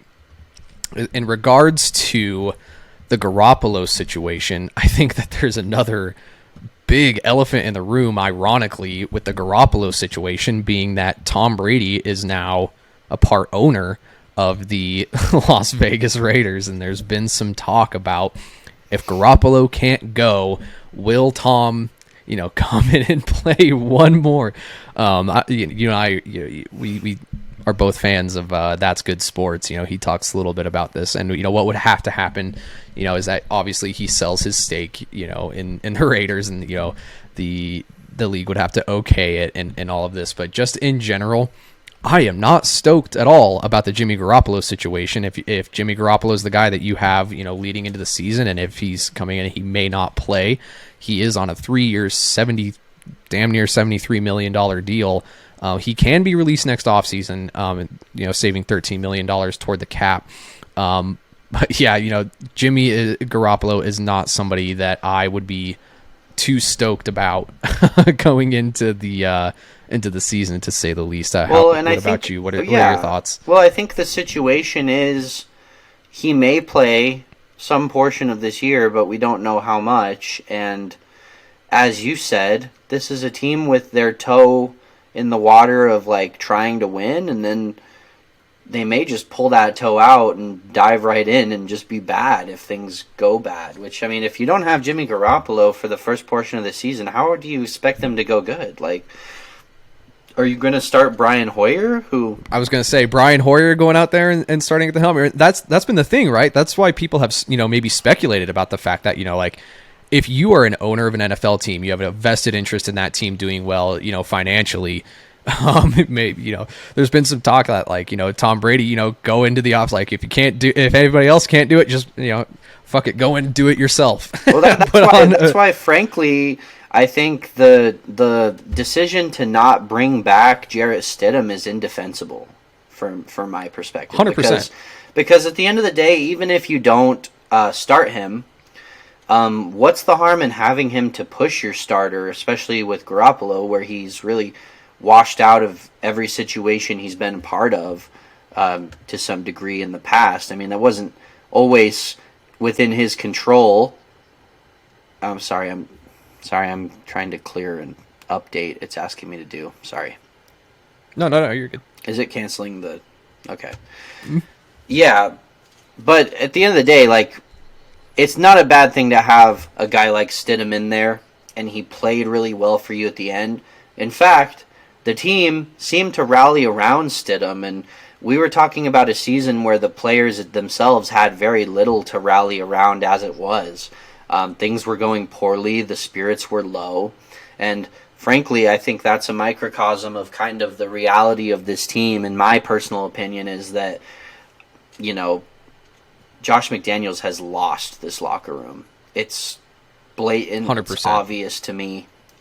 When you have the biggest leaders in the locker room, guys like Jacobs, guys like Adams, who are publicly and loudly expressing their dissatisfaction for the way things went, the treatment of Derek Carr last season. There aren't many players in this locker room from my perspective, and again, I'm not an insider, but I think I'm not really going out on a branch to say nobody seems bought in with what's going on this team right now, it's a bad look. And like you were saying, Josh McDaniels isn't a coach that you want leading this rebuild. He was brought in to win. And right. At the end of the day, yeah, I think I agree with you. I think this team is one that will be soon rebuilding, and I think pretty soon McDaniels won't have a choice in whether he wants to rebuild or not, because I think he's going to be out of there. 100%. Anyway, that aside, let's just address the talent, and maybe let's frame this more from the perspective of a team that's trying to look to the future. And let's talk maybe a little more about the young talent, maybe what's up and coming on the roster, because it's not all doom and gloom. There is some good talent here. I could even start us off with Zamir White. Zamir White was a guy I really liked in last year's draft, and he didn't get a whole lot of playing time just because they want to feature Jacobs as much as they do. But, as a fantasy player, the discussion around this backfield coming into the season last year was that maybe Josh Jacobs isn't really a guy you want to target from a fantasy perspective, because maybe Zamir White takes too much of that workload, and for good reason. Zamir White's a really talented player, physical runner, just kind of underrated. So especially if Jacobs is dissatisfied enough to force his way out of town, which seems to be possible, if not likely at this point, well, it's good to have a guy like... They did tag him. Yeah, I know they tagged him, but the thing is, right now, if you've been paying attention to the sort of the storylines surrounding the running back position overall, You saw Dalvin Cook get released. Yep. He hasn't found a home yet. Saquon Barkley's hinting at a potential holdout and hasn't been paid. And Josh Jacobs, I watched an interview at the draft lead up with Chris Sims and Mike Florio with Jacobs, where he was very non-committal about the idea of even being tagged. And he said, I'm going to need to see evidence from the team that they're committed to winning right now and they're going to do things the right way. And I think he's well within his rights to demand that and want to see that. And he did eventually come out and say he was willing to accept the tag. But now with the Garoppolo situation, and I don't know, does that change? Maybe he changes his mind, demands a trade at this point. That would be the cherry on top of a nightmare scenario for this team, wouldn't it? Yeah, from Gruden and AB to, Jacobs demanding a trade, it would just all be a train wreck. And, it's interesting that you say all of this because I think it points to a larger, maybe sort of a cultural paradigm for the NFL, being that if you're a guy like that most NFL fans and certainly NFL front offices accept that if you're a guy that goes into your position group and you overproduce, that doesn't seem to especially mean anything, especially at the running back position. That if you come in and you have a monster year and you put up numbers and you overproduce even beyond expectation, that there's really no incentive to pay you or reward that, right? Obviously the running back market has changed a lot, over the last 5 and 10 years of the NFL. But if you have a feature guy, if you have a Saquon or a Dalvin or a Josh Jacobs, a CMC even, that come in and they are just a force and they come in and they overproduce, there's really nothing from the player side of that. And between, ownership and the players, the front office and the players, there's really nothing there. And NFL fans just seem to accept this. There's nothing there to reward that fact. There's nothing there to incentivize playing like that, right? If you're a guy that goes in and overproduces, or if you're a guy that had a lot of hype coming in and ended up being him like they expected, like Saquon Barkley, there's not a whole lot of reward on that end of it. I'm just curious your thoughts on this. Specifically for this position, there's not that kind of reward, and it points to a broader discussion about the potential for adding some kind of bonus structure that's more significant for running backs in particular. If you reach certain statistical, marks, that you can make more money and maybe go a little more incentive laden in nature. But yeah, it's unfortunate because, as we know, these guys are the backbone of what fantasy football is in a lot of ways. Without these guys, the major market of fantasy football and bringing in new fans to the NFL as a product, it can be very, very less than it is now if these guys decide to take some kind of action. And as we know, we hate going into draft season for fantasy and saying, oh, well, this guy's in the middle of a holdout. Do I spend a second rounder on him? Right.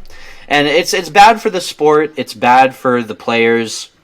And, I think as a guy who's generally pro player, that's just something you never want to see. And so here's another thing I want to go off of, right?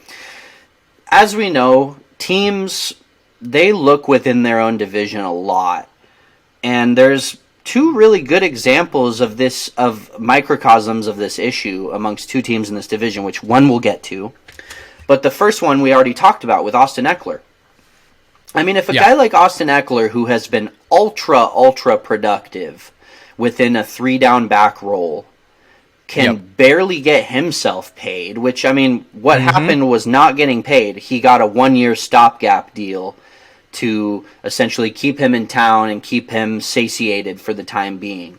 We're talking about arguably the most productive back in the entire league in the 3-down role. Right. Can't secure a long-term contract. Well, then what the hell can you do to secure a long-term contract with this position? Exactly. And that's the thing. That's the exact same thing I look at with Kansas City. if you watch a team like Kansas City, fair play, they have Patrick Mahomes and fucking Travis Kelce, Right. but they just won a championship with Isaiah Pacheco as their quote-unquote feature back, and he was a 7th rounder. So their first round running back is currently the 3rd running back on the depth chart. Yes, in and Edwards-Helaire. hardly got any Yes. carries down the stretch. So Yes. at the end of the day, I don't blame teams for doing what they're doing, because it's the job of managers to manage the money the way they should, and all of the signs from a team building perspective point toward don't pay these guys, draft and release. That's the nature. But at the end of the day, I don't blame the players on that same vein when they say, fuck that, I'm going to hold out because you're the ones that put on all these carries on my body and made me an injury risk to begin Yep. with. 100%. So something needs to be done by the league to alleviate this situation and do something to help out our players and help out the front offices from making decisions that they don't want to make. They don't want to ruin relationships with these guys who are key feature pieces of their team. You really think Brian Daboll and the Giants wanted to burn their relationship with Saquon Barkley in Right. order to secure Daniel Jones under contract? Absolutely not. Right. But they also understand the importance of having a quarterback at the position locked down versus with running back, that's not necessarily a must. Right. But, sorry, I digress. It's an issue. I'd love to see it taken care of in some regard. But, it's what are you going to do? What are you going to do about it? Particularly with a guy like Jacobs, like he had an incredible season last year. And it a little bit reminds me of our discussion of the Titans, right? That like there's just a lot of things about this team that are head scratching, and yet you're gonna tag Josh Jacobs, potentially keep him from going out and getting a deal potentially, right? Especially, if Barkley holds out, gets a deal, or, if Dalvin, gets a deal, maybe it resets the market, right? He's looking for $16 million a year. Are we really expecting the Raiders to be that competitive? Certainly I'm not, right? Like with Jimmy Garoppolo at the helm at best, at worst, you're looking at starting Brian Hoyer. Why bother to franchise tag Jacobs in the first place, especially when Derek Carr is gone, Darren Waller is now gone. Yeah. Well, at the time, they secure that contract, or I guess not a contract, but they secure the tag thinking they're going to have Garoppolo, but now you're in this weird limbo position. But, going through the offense for the Raiders, they added Jacoby Myers. Decent, that McDaniels connection. Yeah, decent addition. He's a Patriots guy, so it makes sense. He's going to be a good possession guy to complement Adams. I don't hate that move. And really in a vacuum, you kind of like what you see with this offense, even on the offensive line. Mm-hmm. There's pretty good player in Colton Miller, who's been a long-term guy for them. Parham has been decent as well. But, to go back to, again, maybe a team building for the future, things I would hang my hat on as a Raiders fan is that draft pick for Michael Mayer. Love Michael Mayer as a player. Mm-hmm. I was going to say, this idea that, one thing I think that's different from Tennessee that the Raiders are doing, as far as, like, not really sure what they're doing, if they, in fact, are going to rebuild, boy, this was a draft where they seemed to do it. And, maybe that is, an underrated talent of, Josh McDaniels as a head coach. Certainly it's not all him. But he seems to have an eye for talent. He knows which guys that he likes. And I think that this is another draft where there are a lot of hits. And, yeah, Michael Mayer for me is absolutely one of them. Sorry, just wanted to say that. You can... No. I mean, at the end of the day, my opinion stands. The likelihood that McDaniels sees any... important production to save his job out of Michael Mayer is unlikely to me unless this team completely blows me out of the water and surprises everyone. Right. But yeah, no, I can get behind this draft. I think the decision to draft Tyree Wilson was a good one when you consider how expectations are somewhat minimal for this team. You can afford to wait on a guy with an injury like Tyree Wilson, but an immense amount of talent. I mean, imagine Tyree Wilson becomes one of the premier young pass rushers, that would be a huge break for this roster to pair him with Max Crosby.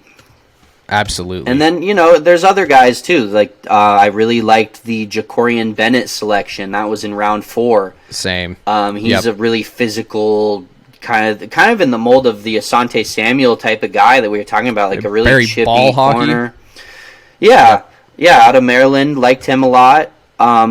So there's a lot of things to like about this draft overall. They even managed to snag Chris Smith out of Georgia, who kind of inexplicably fell into round 5 there. So they're building. They made some good selections. They're assembling some good young talent, but I think all in all, it sums up, we don't have overly high expectations for this team in the coming year. If not, possibly this is a contender to be in the number 1 pick range of things if they end up in a position where they got to start Brian fucking Hoyer all year. No doubt. Yeah, no doubt about it. I mean, just in general, the defense was really underwhelming. They ranked 28th in yardage and 26th in points allowed. The bulk of their free agency was spent on, it seems to me a lot of like bridge players, like veteran bridge players, with, maybe the opportunity to re-sign some of those guys or, release them. But one thing I think that there is a bright spot here for is that pass rush will be an area of strength in the future. Like you said earlier, adding Tyree Wilson alongside Max Crosby and Chandler Jones will be a highlight of this defense that hopefully alleviates some of the pressure on the secondary that's been there for the last couple of years. Right. But yeah, overall, if the quarterback situation, I think even if you start Garoppolo, not going to be, contending for anything. Mm-hmm. I just got to say, what has Garoppolo accomplished, right? Like, what is the resume of Garoppolo that he, keeps, getting starting jobs, or is he just sitting behind Tom Brady that long that, gives him the street cred that he needed to get starting opportunities? Well, I don't know. And the other thing is in the context of what Shanahan has been able to do with like the Purdy's of the world. And clearly he doesn't need a world beater at this position. He even bring in Sam Darnold to fill in as well. Like Shanahan is clearly confident, and for good reason, that he can get it done with a probably below average quarterback. But I mean, at best, that's probably what you'd have to say is that Garoppolo's maybe an average quarterback, and if you get average out of him, then you walk away satisfied. But yeah, to go off of your kind of transition to the defense a little more. Another guy I want to shout out is Nate Hobbs. He's another bright spot of this Raiders roster. Had a really, really good season last year. He was rated, I believe, in the top 5 for corners by PFF, just in terms of rating. And take that with a grain of salt. As we know, it's limited sample size and things can affect the PFF numbers to some degree. But I put stock in that, and obviously teams do. That teams are highly invested in analytics nowadays too, so it's worth something. And I like Nate Hobbs as a player. He's still young. This secondary, it has some good things going for it. They got Trevon Moehrig. They're trying to turn him around after, I think a little bit of a rocky tenure with the Jags, where he was initially drafted, I believe. Or am I completely blowing it on that? I'm pretty sure he was. That sounds right to me. Yeah, so he's a player with upside still, though, fair to say. Trayvon Moehrig? Yeah. Oh, so far, lifetime Raider. Lifetime Raider? Was his first season. I could swear. Maybe I'm confusing him with a different safety. I don't know. But regardless, Trayvon Moehrig, the jury is not out on him, is what I'm trying to say. He hasn't balled out of control necessarily, but he has a good skill set, and he's a very all-around safety prospect, which I like. Overall, my point I'm trying to make is that there are bright spots from a young player perspective on this roster. So, certainly, hopefully, that's something for you to feel good about, Raiders. We're not trying to trash your team, but it's a tough look for you guys right now. So I feel for you. It's a little bit of a tough look right now. Why don't you kick us off on Kansas City, man? I'm excited to talk about this team. Oh, well, what to say about, Kansas City. I just want to say off rip. They're kind of good. That's what I might say that. I mean, maybe they're pretty good. Yeah, I mean, all jokes aside, like as long as Mahomes is healthy and in Kansas City, that Super Bowl window is wide open. I don't see any reason why he should why people should expect anything less. And the reason that I say this is because the 2022 season I think was a really good indication of that idea that as long as Mahomes is there, the Super Bowl window is open. There were a lot of questions about how Mahomes would perform, without the likes of receivers like Tyreek Hill.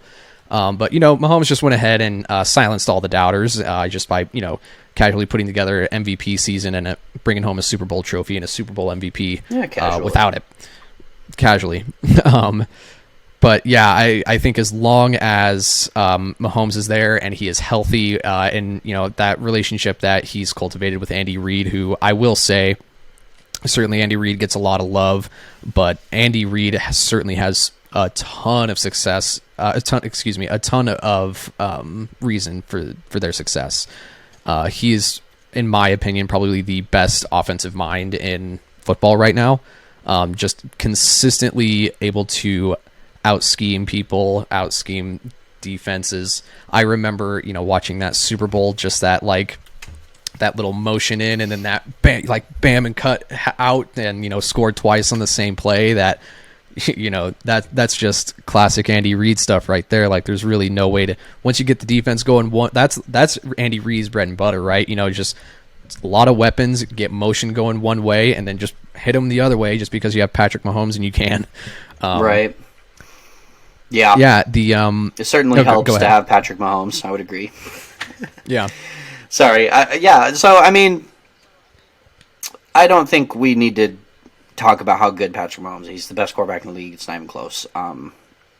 Yeah. I really, truly believe that. It isn't close. The fact that we're still sitting here arguing about Burrow versus Allen just for the number 2 spot shows you how far and away it is. There's no argument to me for Burrow over Mahomes right now, even though they have been so successful against Kansas City in games like head-to-head.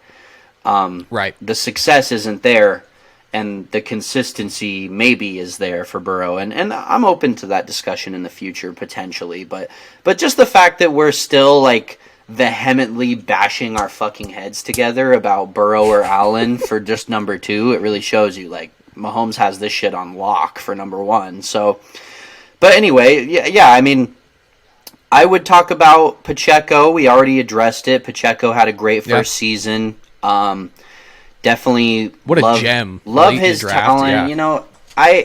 It's obvious to say this scheme, it allows him to play, but if you watch Isaiah Pacheco, dude, he runs like he has something to prove. He runs like angry. He has no he runs like he doesn't have another day to live. He runs like it's his last carry, every carry. And you love to see that in a guy like him because, I mean, when you're as fast, explosive, and physical as him, and you have that edge about you, you get into a special echelon of runners. And to have as great a season as he just did, we don't really know what the ceiling is for this guy. Personally, for me, I think he's one of the most talented from a physical skill set backs in the league already, you could argue. So I think he gets downplayed to an unfair level. It's not fair to downplay what he did, because just because he was a 7th rounder, he just went out there and showed you he's not a 7th rounder. Exactly. It has absolutely nothing to do with his draft pick, with his level of talent. I think it was strictly about the school he came from, really, was why he slipped that far, Sorry, go ahead. Exactly. I mean, yeah, to prove your point, I mentioned this earlier, if it really was just about, if your draft pick really coordinated with, your talent level, then, Jerick McKinnon wouldn't be number 2 on the depth chart right now, and number 3 would be, pick number 32 in the draft. The other year they won the Super Bowl. Clyde Edwards-Helaire, looking at he's going to be that that third spot there. Yeah, I'm really excited to see what Pacheco can do in the future. And like you said, I think that there's maybe a certain mentality, right? That when you are a late round draft pick, there's a little bit of a chip on your shoulder that like every down you wanted to, there's something like this idea that you got to show people why you're not, right? Like why you are better than that. And like you have something to prove a little bit. Yeah, big fan of Pacheco. Really great late round snag. Not really fair that the Chiefs find another just late round gem.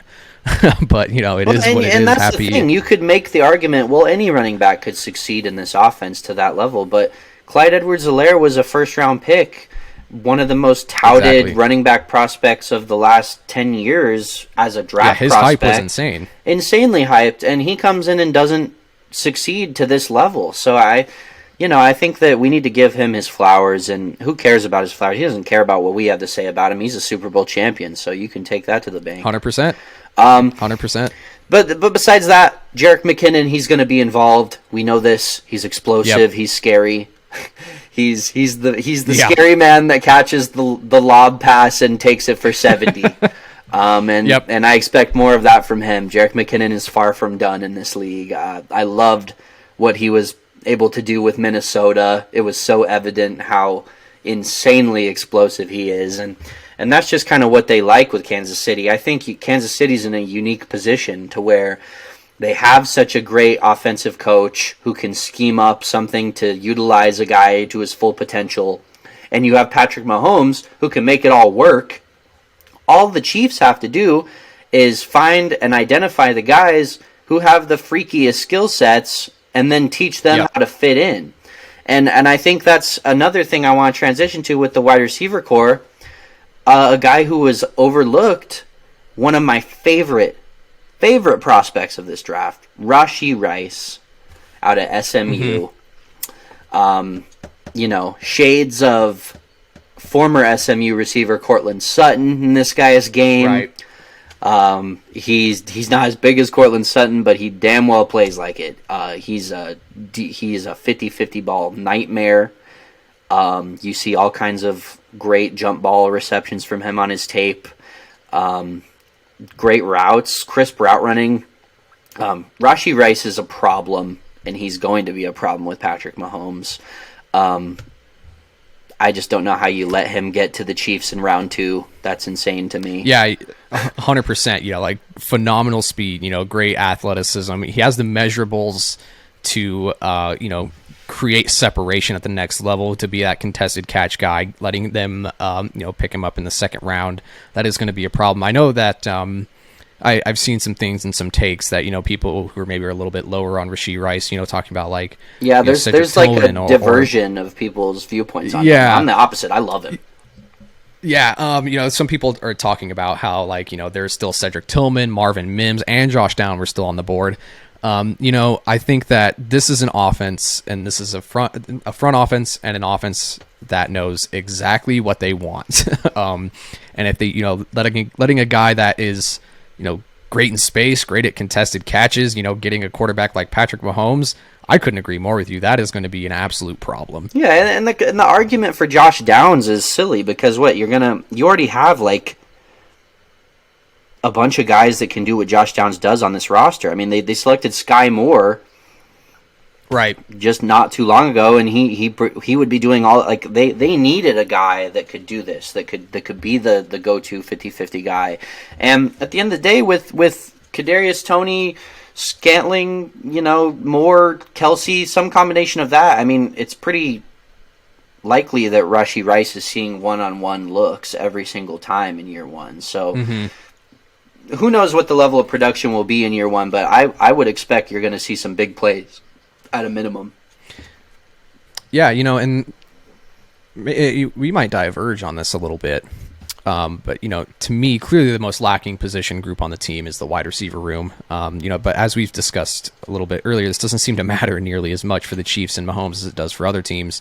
However, the likes of, MVS, Kadarius Toney, Sky Moore, Rashee Rice, they're going to need somebody. They're going to need someone to break out this season whose name is not Travis Kelce.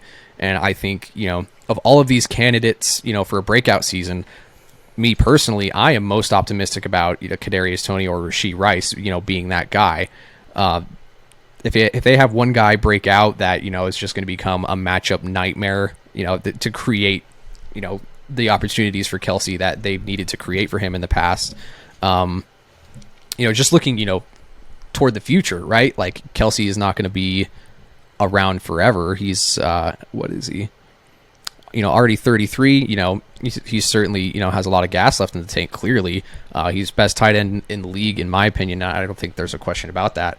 But if they really want to continue to have that success of a dynasty, if they have one of these guys break out and can keep him on the roster, then it's going to be lights out for everybody in the AFC for a while. Yeah, I mean, I think there's reason to believe that Kelsey can do this a lot longer than anybody realizes, because his game is not predicated on burner style speed like a Tyreek Hill who they let go. It's not predicated on really, even... I mean, actually, I would say, it is predicated on his physicality in terms of at the catch point, but he's such a savvy player at this point, such a crisp route runner, and just understands defenses at a level higher than basically anybody on your defense when you play against them. Right. Sometimes that right. He's going to find that soft zone, and I just think he has a lot of tread on the tires, but he seems to think, and from his own statements, that he's going to go a lot longer, and I don't see why he couldn't, just because of the style he plays with. I liken it to a Jason Witten kind of thing, where he doesn't need any one elite trait to dominate. That's not what he does. He dominates because of who he is and what he brings from a mental standpoint. So, can't say enough good things about Travis Kelce. But to bounce off of you're echoing just a tad. Sorry. To bounce off of your point, yeah, you're good. To bounce off of your point on the wide receiver core. Did you say weakest position group on the team, or on the team, offense? Yeah. Okay. I would say on the team. Yeah. Well, I don't. It's possible. It's possible. I'm not sure I'd make a definitive statement either way, because I need to see a full season from Kadarius Toney. But to your point about needing a breakout candidate, I think that's where we disagree, unless I'm misrepresenting your viewpoint. I think they don't need a breakout candidate. I think what the deal with it is I liken it very much to the Ravens that we discussed, in our first episode. It's not so much that the collection of Odell, Zay Flowers, and Rashad Bateman is going to be world-beating in nature as a trio. That's not what my viewpoint is. My viewpoint is all three of those guys are very high-quality players in their own right as just starters. Right. And you're adding that into the mix with a guy like Mark Andrews at the top of the totem pole, so to speak. And right. That's really where I view this, right? I think Rashee Rice is going to be the Odell in this scenario. He's going to be that outside threat. Sky Moore is going to bring you more of the Zay Flowers kind of inside speed guy who can get open deep at times but play the possession role as well, just be reliable. And then I think Kadarius Toney is kind of your wild card, where they're going to be moving him all out throughout the formation. They'll give him insane handoffs on wild fake plays. Right. And who knows what Toney... I mean, if Toney had a legit breakout and put up respectable wide receiver 1 numbers in the offense, they're winning the Super Bowl. If he stays, 100%. If he doesn't get hurt and he does that, they're winning the Super Bowl again. I'm just going to say that, because that's the kind of offense we're dealing with, is that you give Reed this collection of skill sets to pair with your bread and butter of Kelsey Mahomes, they're going to make it happen. And it's just been proven time and time again. I'm not saying anything anybody doesn't already know. It's almost kind of redundant to say at this point. But and the other thing I'd like to make a broader point about is, why do you think they let Tyreek Hill walk? They didn't need a world-beating outside threat with speed to get this done. They let him walk so that they could make the investment on the offensive line. And that's where I'm going to leave it off to you a bit, is look at the talent on this O-line. They made additions to pay massive contracts to Joe Thuney. They've made a insanely great decision in drafting Creed Humphrey, which makes me cry every single night as a Seattle fan that they did not draft Creed Humphrey when they could have. Go ahead, laugh it up, KC fans, you did it. They even just handed out a pretty significant contract to Jawan Taylor, who's going to kind of plug and play in the spot where they lost Orlando Brown. So they freed up the money from Hill to do this and protect Mahomes and let him do what Mahomes does. Yeah, no, and I definitely think there's some truth to what you're saying, right? Like, this is, to me, a top 5 O-line in the NFL. It's one of their greatest keys to their success. Oh, yeah. Creed Humphrey, he didn't give up a single sack all season. Just proven to be an elite center in the league. Something that I think is interesting, though, is that this is the I think it's the second time in like maybe 2 or 3 years that they're just overhauling on the tackles. They let Orlando Brown go and brought in Jawan Taylor for it was going to be pretty similar money for what I think he signed in Cincinnati for. So, ultimately a wash, but Jawan Taylor, really good player. He's going to, come in and do his thing, bringing in Donovan Smith, get the most out of Jawan Taylor's skill set as a true right tackle. And that's the thing, we were talking about this with Denver, like having a true right tackle at the position, just give Mahomes the absolute amount of protection that he needs for let Andy Reid run all the zone, running schemes that he wants to, and just let them cook, right? Like, and, to your point, maybe that is the formula, right? If you have such an elite talent like Patrick Mahomes, maybe that's just it's formula breaking, right? That you no longer need to have a team look like what most teams need to look like. You don't need a true number one when you have a guy that can go out there and do what Patrick Mahomes does. If you have a guy that can go out there and get in the space that Andy Reid needs to get him into and catch the ball, then you're probably going to win the Super Bowl. Yeah, I think the duo of Mahomes and Kelsey is so unbelievably dependable for them, and they just come through time and time again whenever they're depended on and leaned on. They come through, and that's just it. You can't put enough value on that because it's deeper than just the talent of the two players. It's the connection between those guys that they're always going to deliver when needed. And to your point, to grab Donovan Smith, Super Bowl champion Donovan Smith, long mainstay, reliable left tackle Donovan Smith to plug in at left tackle. I love that move so much. Donovan 100%. Smith is a great player. He's going to bring in even more leadership and just mentorship for this young offensive line with Creed Humphrey and Trey Smith's getting a little further into his career, but still kind of a young guy. And Trey Smith's another guy to mention. If we're comparing this team to Philly with so much high-end talent, this guy is almost the Jordan Mailata type, the guy that goes under the radar, but he's an active guy. He's pretty explosive for a guard, but also very dependable in pass pro himself. That's what they're designing this line to do is pass protect, because that's what they want to do. They want 100%. To pass protect, and it's another point to make is that to have Pacheco in there running aggressive, running downhill, that makes your pass pro offensive line look even better from a run perspective too. To have a more aggressive back that just picks a gap and smashes into it like that. So, can't say enough good things about the offense. I love what they've done. I don't see any obvious holes at any position here as long as health provides.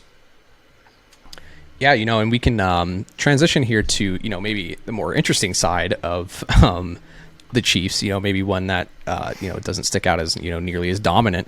Transitioning to the defense here.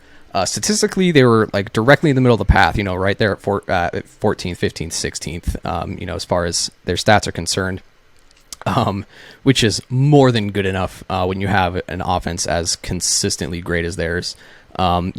They were number one in points for last year. And when you have that, in the middle of the pack and the points for points against, and you're creating that kind of point differential, that's going to be a pretty good indicator that you're going to win a lot of games. They were ranked 11th in yardage and 16th in points allowed. So I think, we were talking a little bit about this earlier, that the philosophy of this defense, seems pretty simple. You get out in front early in the early ongoings of the game, and, you make the other teams play from behind. this is a defense, right, that is statistically and definitionally, mid, but that's not an insult, right? Like, that is, if you have a defense that is more than serviceable, right, like in the, half or, potential top half of the league, and you have an offense like that, you're going to put together a lot of wins really quickly. And, we were talking a little bit too about, getting out in front early, how important it is to have, good pass rush.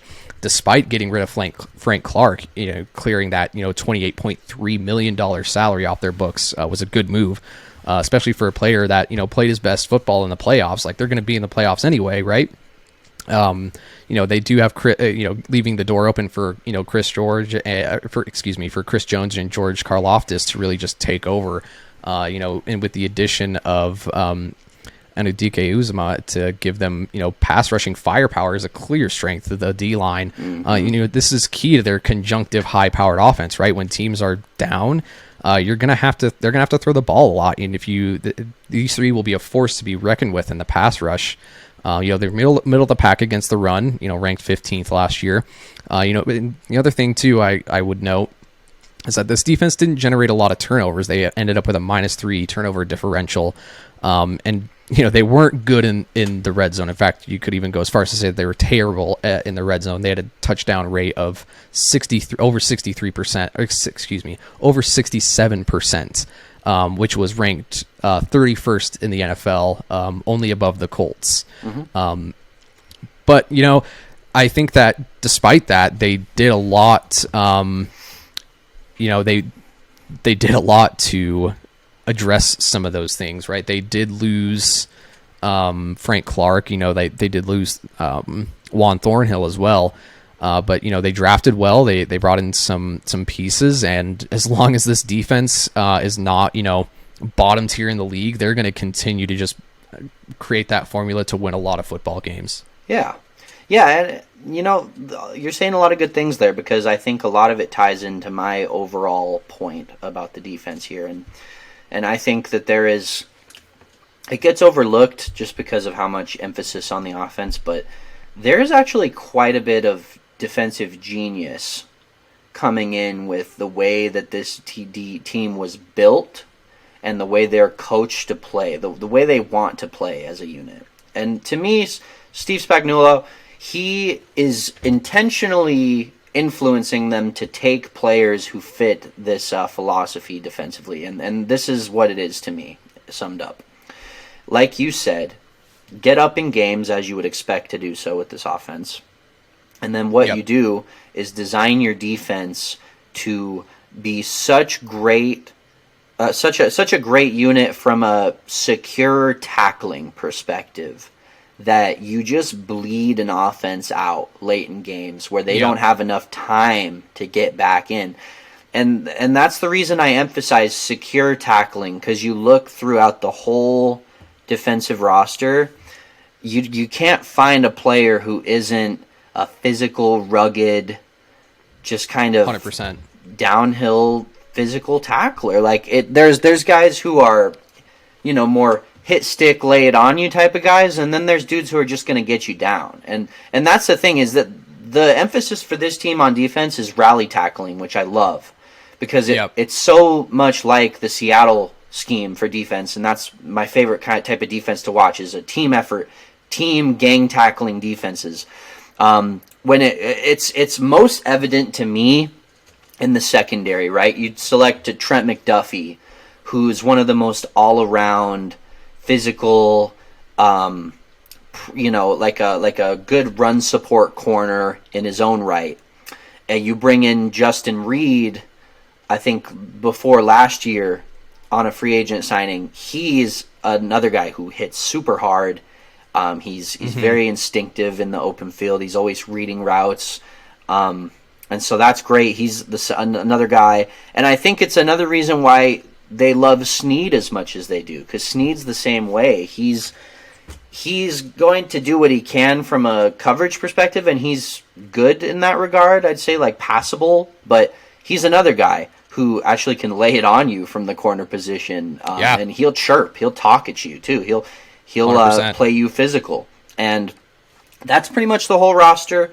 The ascended player, Jalen Watson, the rookie, who was key for them down the stretch, is one of those aberrations where I think he is like exceptional ball skill type of guy who's actually really good in coverage and just passable with the run defense, like I'm saying. But he's kind of their X factor in the secondary. But all throughout the roster, I think that's sort of the goal, is to just bleed offenses out and never allow the big play, and just get you on the ground and burn clock. Like, that's what they do, and they do it very well. Yep, 100%. A couple more shout outs I'd like to make for additions. I love what you said about the pass rush. Anadike Uzama is a killer. He's fast. Yep. And to make a broader point about Frank Clark, I think on some level this can be addition by subtraction with Frank Clark, and that's no disrespect to Frank Clark, but more so I think for a team focused right now, the best thing they can do for themselves from a defensive side of the ball perspective is ensure victories in the regular season to secure the 1 seed, right? And a first round bye, home playoff berth, hopefully. That's really the biggest advantage they could have, is play more games in Arrowhead in the postseason and secure more victories in the regular season to secure the first seed. And if you have a guy in Frank Clark who's more of a postseason player, he's going to come in clutch for you in those scenarios. But what about during the regular season where it's just another game, so to speak? Right. Getting guys who are young and hungry, like Omenahue, who was the free agent addition. Yep. Definitely a standout from the 49ers, has a lot more untapped potential. These guys... He was the top-ranked PFF free agent or for pass rushing, for what it's worth, yeah. Yes, and underutilized. You could put a lot more snaps on his belt than a veteran like 100%. Clark. And I'm just making an overarching point. Anajuke Uzama, Omenahue, these guys are hungry. They're going to go out there and fucking hunt. It doesn't matter whether it's week 1. It doesn't matter whether it's week 6. They're playing for a contract. And there's huge value to that because you got a lot of veterans, and I think that was the viewpoint with the Karlaftis selection too, was obviously he's just got amazing raw talent and is a great pair with Chris Jones. But they finally got juice in this pass rush again, and that's dangerous as hell for a KC team that doesn't have a lot of holes otherwise. If they can come out there and get after you on the defensive side of the ball, maybe this team can be a little bit more than just get you on the ground and burn clock like I'm describing. Maybe they can actually become an attack you type of defense, because I swear to God, Ryan, every single year it's another steal in the late rounds for this defense. Mm-hmm. It was Nick Bolton with the breakout campaign last year. Just the forced fumbles, the physicality, the anger and speed with which he plays. Nick Bolton is underrated. I loved him coming out of Missouri. They steal Drew Tranquil in the division from the Chargers. They weren't keen to lose him. And then the last shout out. I know I've talked too long, and I apologize for that, but. No. Yeah, the last shout out I would say is that Keandre Coburn pick in what was it? Right. It was round 6. I mean, yep. At that point, it's kind of like the Philly draft class where you're just like, it's the meme. They can't keep getting away with it. They can't keep getting away with it, man. Keandre Coburn. Oh, but they do. They do. Yeah, what a steal. Yeah, Keandre Coburn is a borderline dominant interior presence in the run game. A lot of people didn't like him as a prospect. Maybe they disagree with me. That's fine. I like Coburn a lot. And no matter what you thought about Coburn in the 6th, he's clearly a steal. He shouldn't have been there.